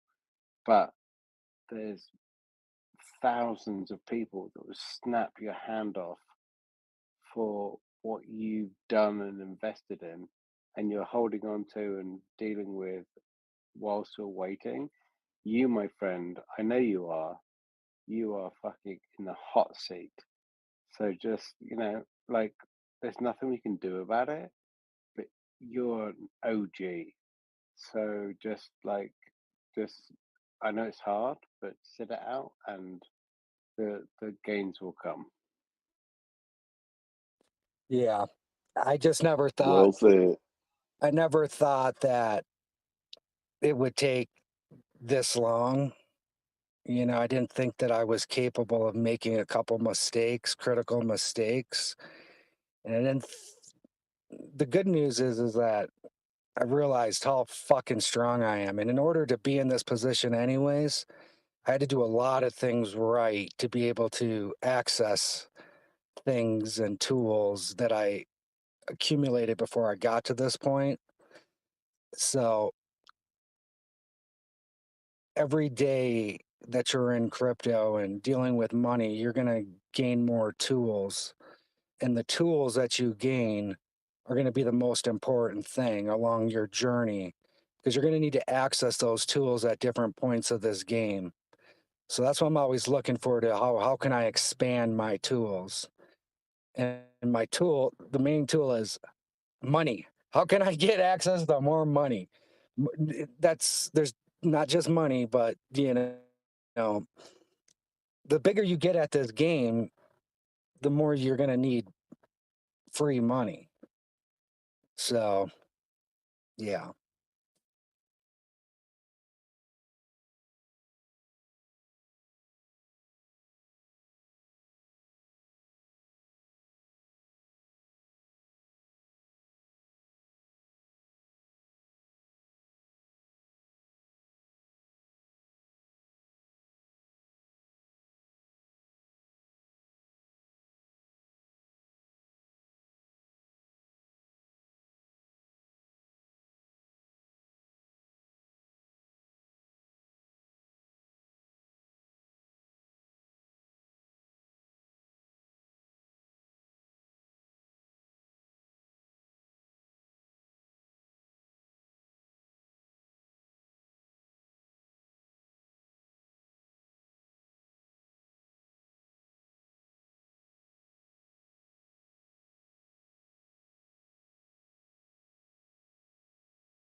O Enrique.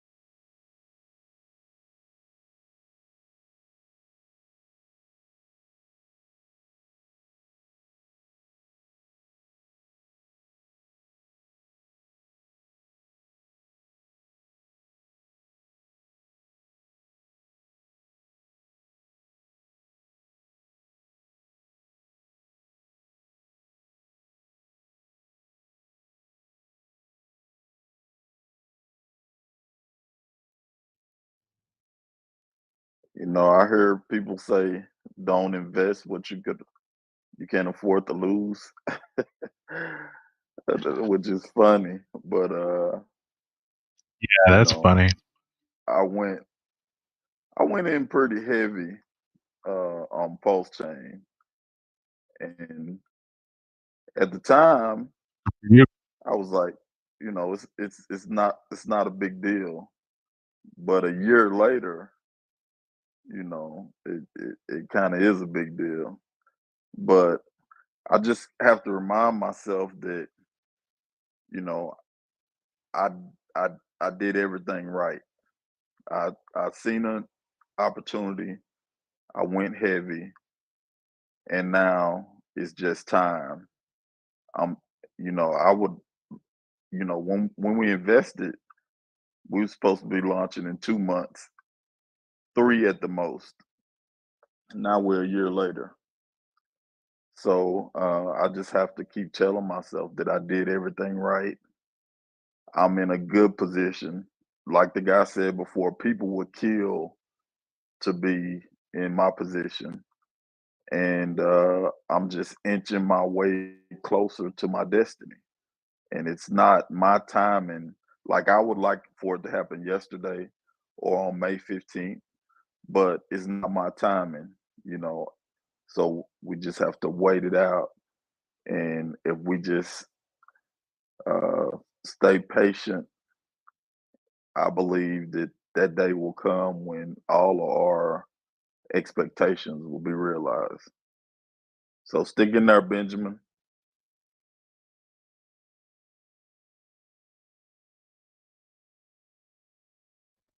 Yeah, my family and friends for the past 10 years, I've been telling them, like, oh my God, you should do this, that. I'm going to, wait to see. I got all these, hey, we're going to be doing this, we're going to be doing that, blah, blah, blah. And, and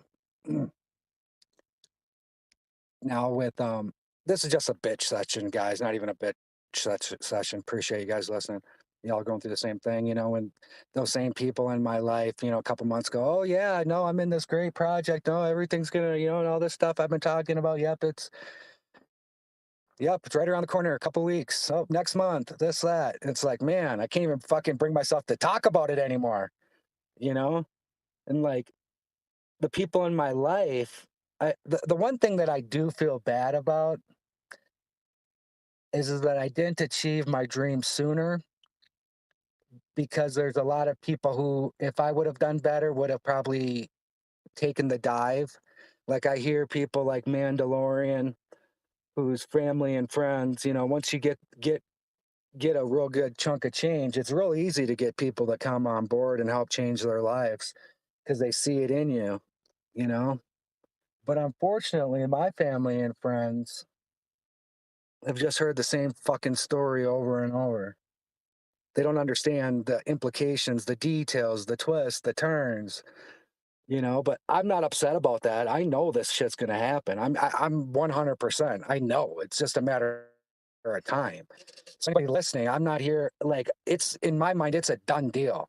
Like, all these things are going to happen. It's just, you got to be patient. And in crypto, you're going to have to learn extreme patience.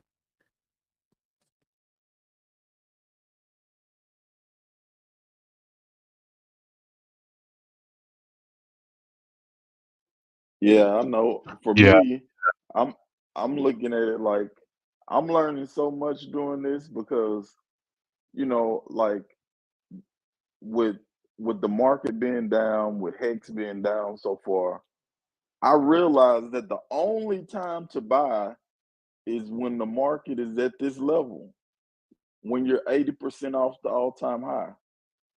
And if you're buying at the all-time high, you done messed up somewhere. So it's just Yeah, but you don't it's know just a you're learning buying it there, experience. right? At the all-time high until it's hindsight. Yeah.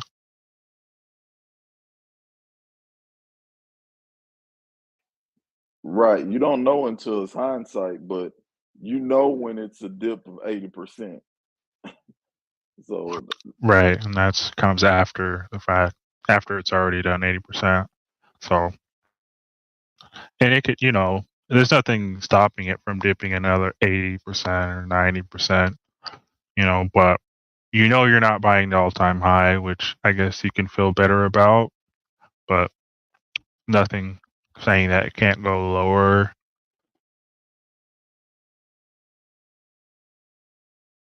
No, You like see, just being, many years ago, no one knew after 80% deep the correction was done. No one knew that.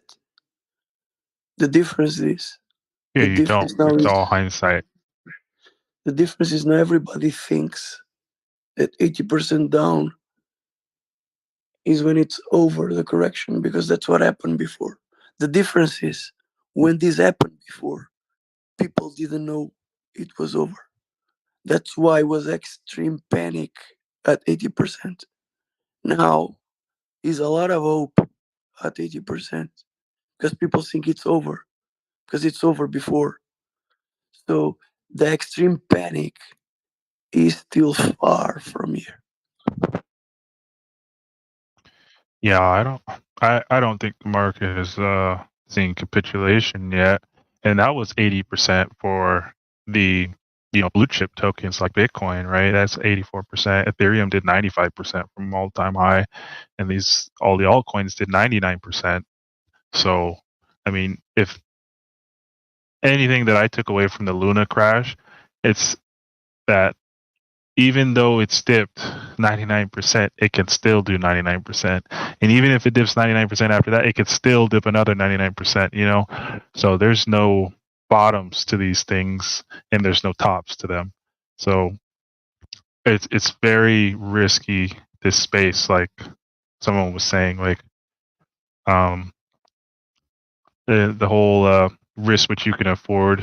I mean, to But lose. I don't think there is a anybody can metric afford to lose though. anything in this economy. There is a metric though. The bottom is found when all hope is lost. And How do you people, measure that, though? that's how it happens. That's you feel the same thing. That's how it happened before I was there. People people called Bitcoin is dead many I was times. there too. Right, so you knew how it was. People lost hope in Bitcoin at the bottom before. But the problem is that there is not total loss of hope yet, because people are saying that, oh, it did this in the past, so don't worry, we are almost there. This is bad. This is bad. This just delays. This just, in my opinion, just delays capitulation. When capitulation occurs, everybody's like, okay, it's everything fucked. We are all ruined.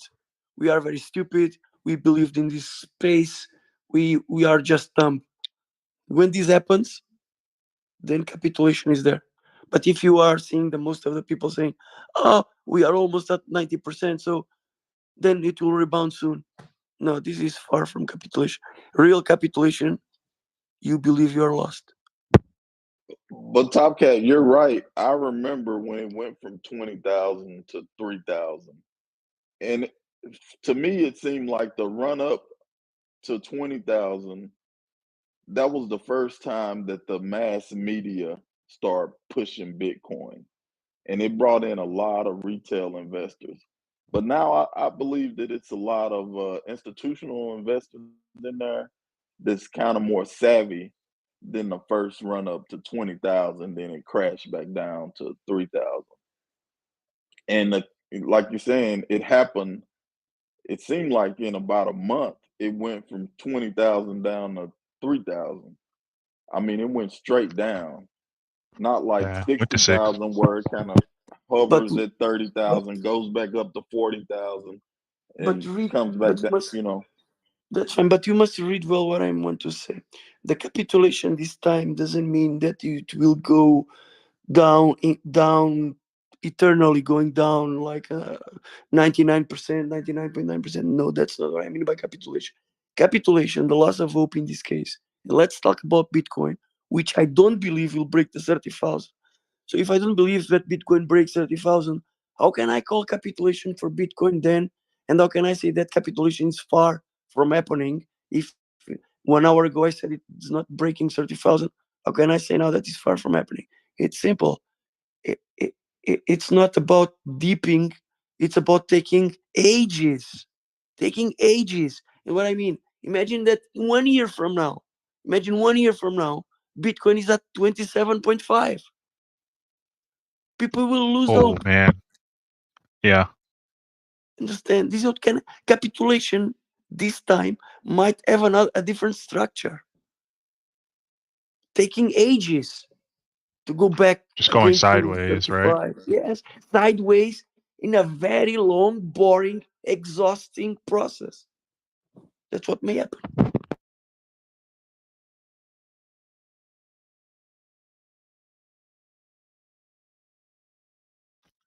Hey, it'll all be worth it if it hits new all-time highs. All right.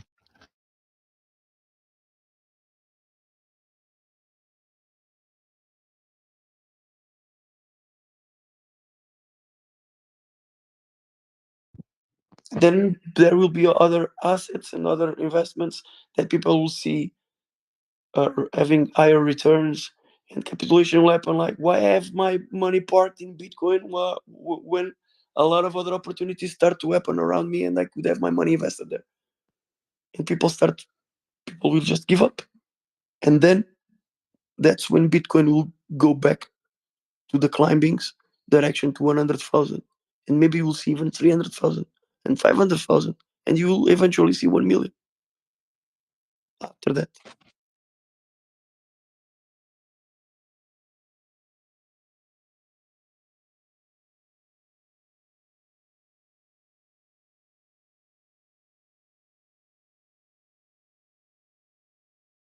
Because you're already at 2 trillion market. It was already at 2 trillion market cap. What happened when gold went above $2 trillion? Became heavy and slowly. Took 10 years for gold to leave the bear market. I hope that we are not in the same situation now for Bitcoin. It could take now ages. Or not. We don't know. Right. Yeah, we don't know. Read an interesting article though back in the 2017 run that was all orchestrated by one major whale using leverage who was able to pump it from like 2,000 all the way to 20,000. That was all just one whale using tons of leverage to manipulate the market and manipulate the price to go up that high. You know, I don't know if you could Was his do that. name Haunted? Haunted? I don't know. There was I think it was like a Forbes article or something or a CNBC article, but No, that was a it joke. was a That was a while joke, ago. man. It was a joke. Talking about the trading bots, there's actually a pair of them, I think. Right, right. So you know what I'm talking about, Prophet? Yeah, I remember that.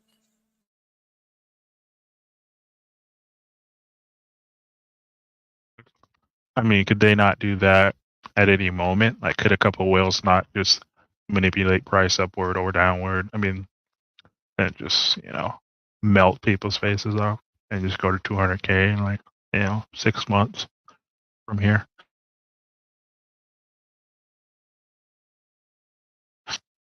And there's also some like conspiracy theories out there that Tether helps manipulate it as well, just by printing Tether out of thin air and buying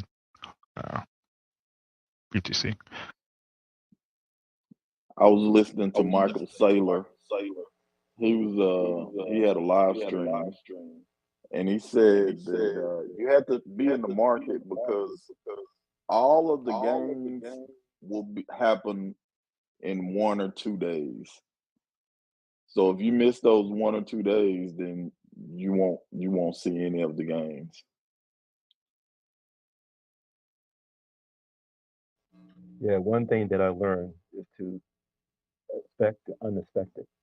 We don't know what's going to happen. History might repeat, or we might be making history.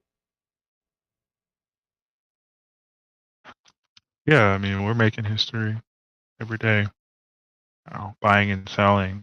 These guys trading the charts every day are making patterns that people will use to make future predictions in the future.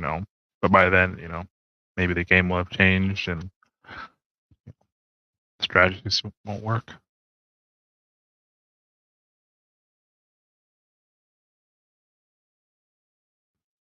Do you guys think that with a good indicator for like the crypto bottom is seeing the like BTC dominance going up, right? When that's trending up or peaking out, usually that may be an indicator of when the market has bottomed.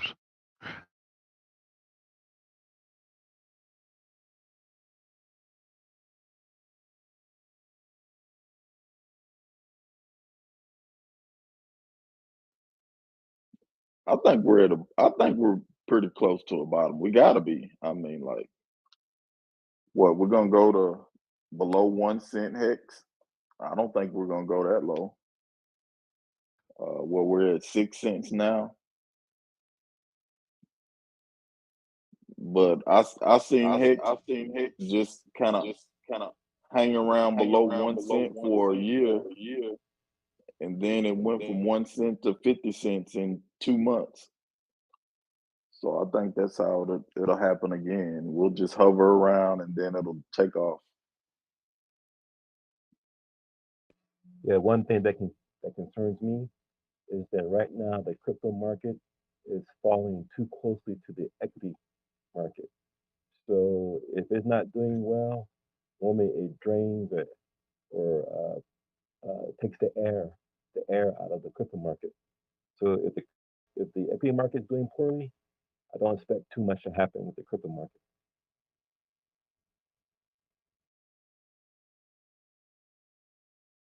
So what's happened, guys, with that theory is that Bitcoin will go to 11, 8, 9 grand. Is that still possible, or?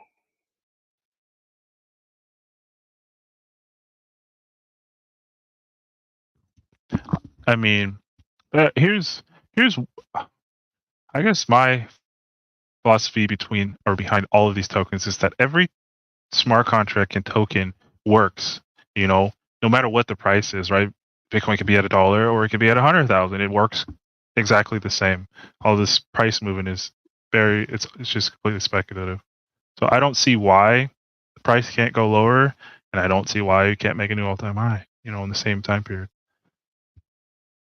I hear the argument from like my new friends who just came into the space like a couple years within the last 2 years, and they're always talking about how there's so much more money, there's so much more eyes on the space. We got billionaires investing in the space, so price can't go lower, right? But I just see it as you still have whales who still hold a large percentage of the supply, and there's still not enough liquidity for those whales to sell out of their positions if they chose to. So the whales still have all the power, and they can kind of control where the price goes, right? Because if they wanted to dump a large portion, there was like, I think it took less than 1% of I think 10% of 1% moved the Bitcoin price by 10%. So, and there's whales out there who have, big bags, BTC, they could, send it wherever they want, in my opinion. We're just here for the ride. Yeah, same thing in publicly traded companies. When you see the major shareholders, like the founder that may have like, millions and millions of shares start dumping, people talk about that, right? Because if that person is dumping, that's gonna drive the price down. Same thing, selling and buying. Yeah. Yeah, you can never control that. Yeah. One of the things I like about crypto is not like a fiat market where, somebody can just sell all their shares. It's like, hey, you even if you may be worth $1 billion on paper, but try to exit the system. Try to exit it. It Right. You may have not to be go through a enough money bank into and the find people to system. buy it. Yeah. Exactly. It's gonna be difficult to freaking exit the system.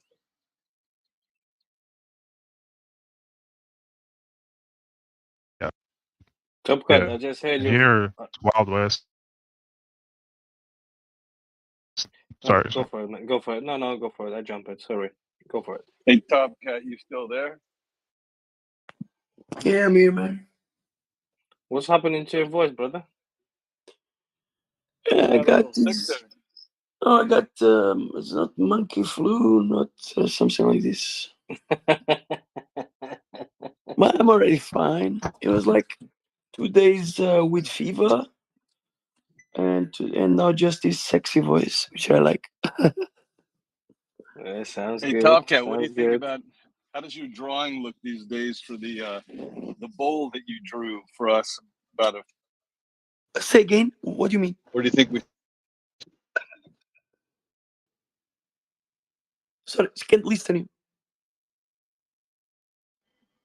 You remember the bowl that you drew for us and said that we're at the bottom of the bowl? Which bowl? For Hex, and how it's going to start to go back up. It's bottomed out. Let me. I call the bottom for Bitcoin around 29 to 30K.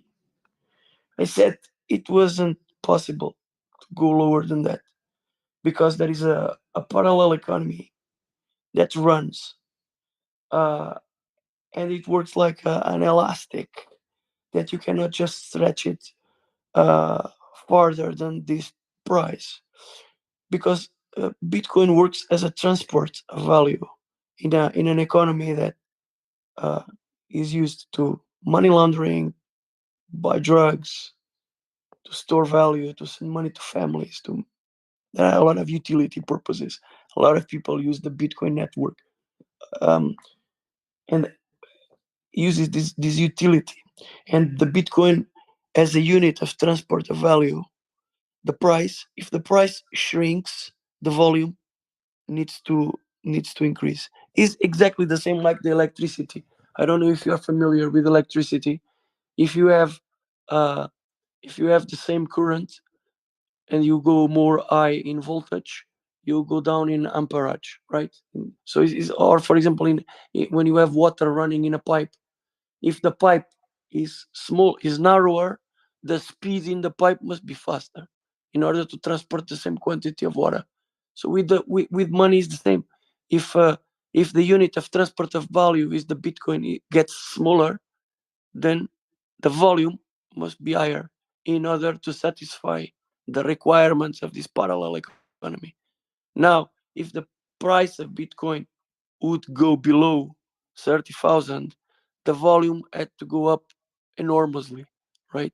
Because what's run on Bitcoin runs on Bitcoin. You cannot change that. It's an established economy.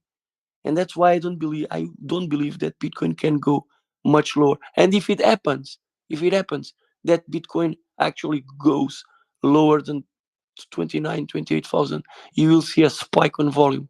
It actually happened. Remember what happened when Bitcoin went down in price? Then it's just like the water in the pipe. You put the pipe narrower, the speed in the pipe to transport the same water, the speed in the pipe must increase, right? That's exactly what happened. And that brought the price back up. Okay. Now with X, I expect that X didn't go down below 10 cents for a different reason, right? There is no utility in X right now.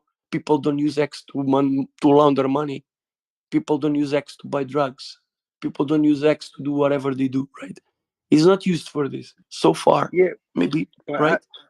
So didn't have this support. I believed that Bitcoin wouldn't go below 30,000, 29,000 for one reason, and I didn't believe, honestly, I didn't believe X would go below 10 cents. The main reason why I called this was because I knew, or I believed Richard would never allow it to happen because he bragged about so much. I knew this guy knows, he has a plan. He will never let X devaluate 90%, because that's what he says, that everything devaluated 90%, but not X. So I thought, Richard is God. He brags about like that. He knows something I don't know.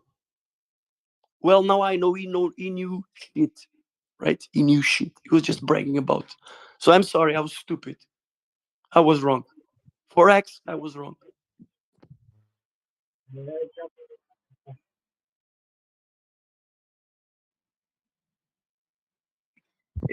Top Cat, answer something for me, man, because this is what I don't understand about Bitcoin. Bitcoin is like, I guess the whole utility in Bitcoin is that it can replace fiat, right? So you start to see Bitcoin ATMs, people take payment in Bitcoin.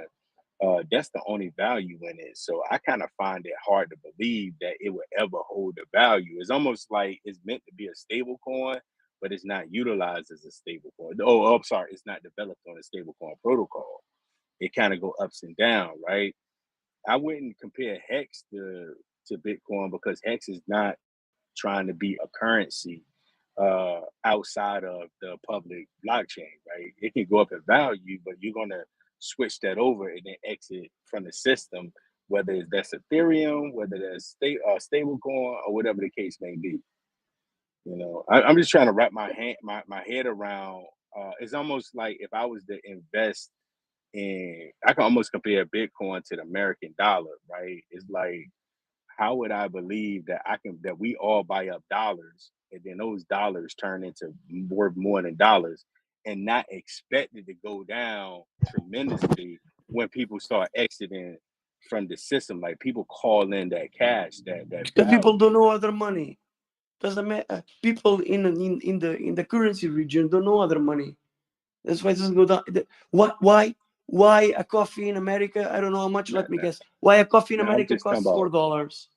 yeah, Why I'm a just talking about coffee in America? logically, But look, just why a coffee in logically. America? But tell me, why a coffee in America costs $4 or $3? Why?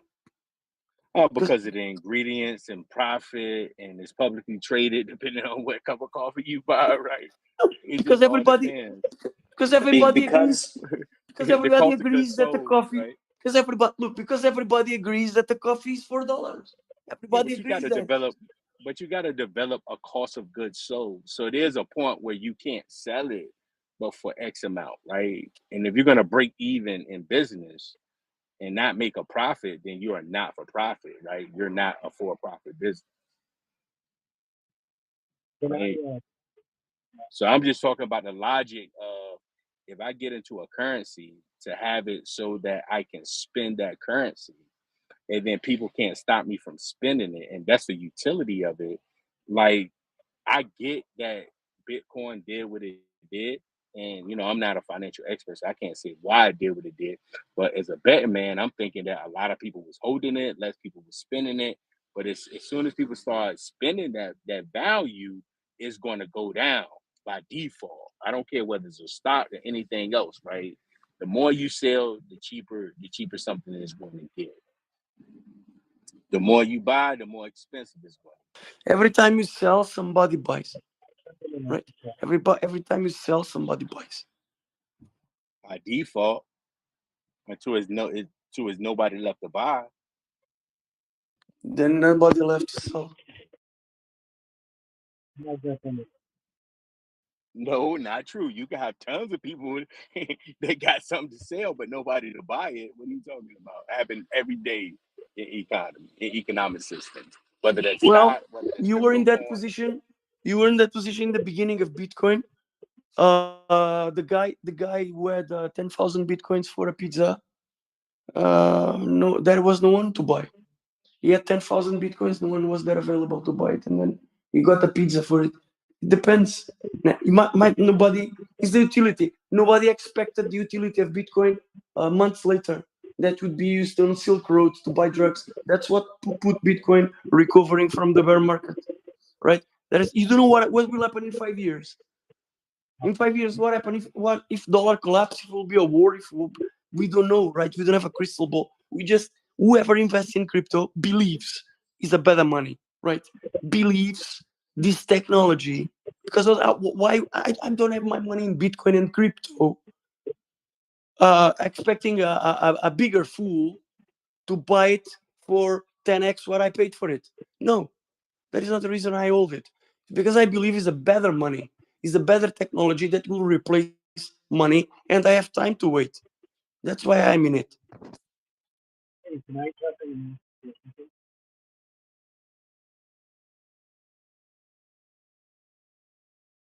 Hello, can I ask a question? So Top Cat, you think the governments of the world will allow that, and the banks? But look, even governments will find it useful. Who knows if Bitcoin will be useful for governments? Who knows? They already do. They already do, Top Cat. They already do. So maybe they will have the dollar backed on Bitcoin instead of gold. Who knows? The question, how many tokens do you Hey, there is a guy with a broken mic. We cannot listen you, mate. Please fix your mic. Okay, can you hear me No, now? it's still wrecked. No, we can't listen, mate. Sorry. We'd love to, but Okay, I need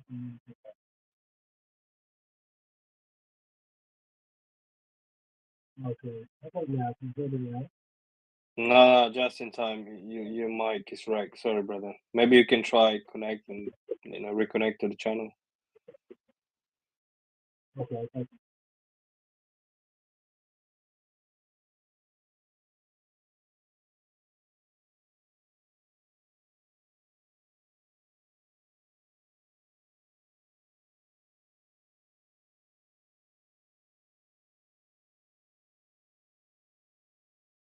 Okay, I reconnected. Can you hear me now?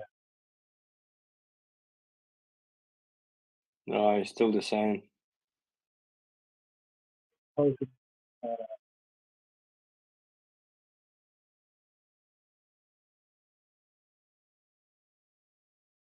how many times?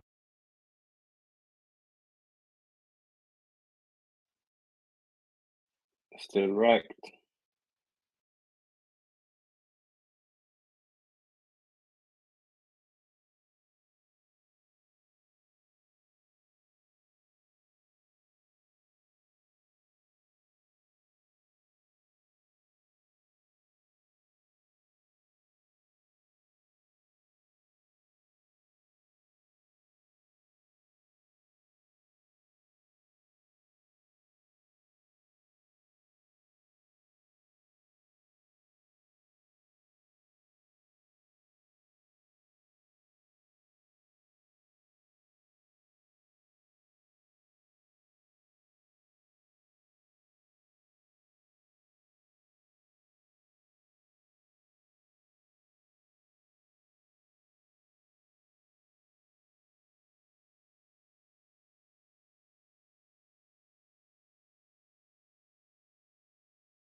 Benjamin, are you here?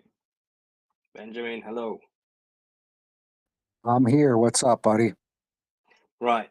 I just want to try to join when he was talking. I couldn't. Prophet was probably half asleep.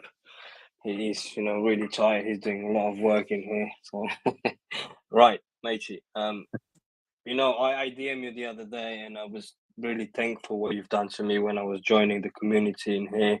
And I think now is my payback. I'm not an expert. I don't know a lot. But what I know that we are in one of the best community in here, and I've heard that you worry about, it's delayed and delayed and delayed. So if we want to have unfinished project and have a lot of issues, a lot of problems when everything launch and new people join and then leaving the community, it's not right. I know you've heard that. I know you know more than me, but you shouldn't be worried, man. You shouldn't be worried. Your money will come, your happiness, your wealth. The way you set it up, your plan, I've heard it many times, is great. You shouldn't be worried at all, man. The way you persuade me how great it is and how do you see it, it's amazing, man. The way you onboarded me, because you was the first person I talked in this channel, right? You really welcome me really good, and I want to say again, thank you so much, man. You shouldn't be worried.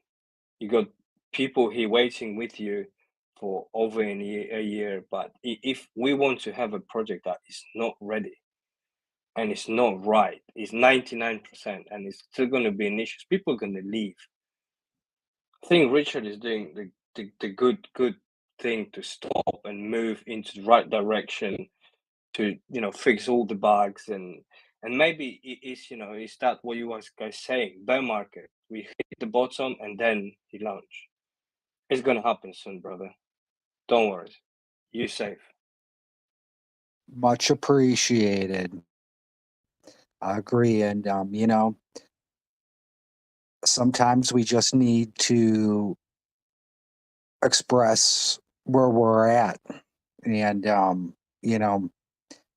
I think that that's a great thing about this channel, because you need to hear all sides of everything to prepare yourself for the journey that we're on. So much appreciated. Benjamin, I went in, I've bought at 12, 13 cents. So at the moment I lose 50%, but I don't care. You was the one who told me, look in the long run, right? Look in a year, 2, 3, even investing in HEX. That's your words, man. I remember, and I'm going to remember that. Don't look that in a month or two. Look that in the 2, 3, 5 years cap. And this is where the project will be successful. And when the Pulsechain launch, when we're gonna have amazing adoption, this stuff will skyrocket. And this is just the beginning, right? It's only 2 projects, right? From Richard, it's gonna be 100 amazing projects coming in with it, but this is only start from him, right? So, well, I go goosebumps, man. And I know you guys all stress. Listen, I didn't sacrifice for anything because I was too late. If I could, I would invest heavy in this. I got my dry powder there waiting for a dip, for opportunity for me to get in and be a part of the whole community and join an amazing project that what I think, some people are getting angry on Richard because he's delaying, he's this, he was wrong, he was this. When you're angry, your expressions, your thoughts are wrong on most of occasions. I know he's showing Rolexes, big PPs, big this, but this is how he get attention. And we all know that, right? This is how he get attention. He got people calling him scammer, people this, people that, funny debates. He's doing a movie, man. This gonna skyrocket, honestly.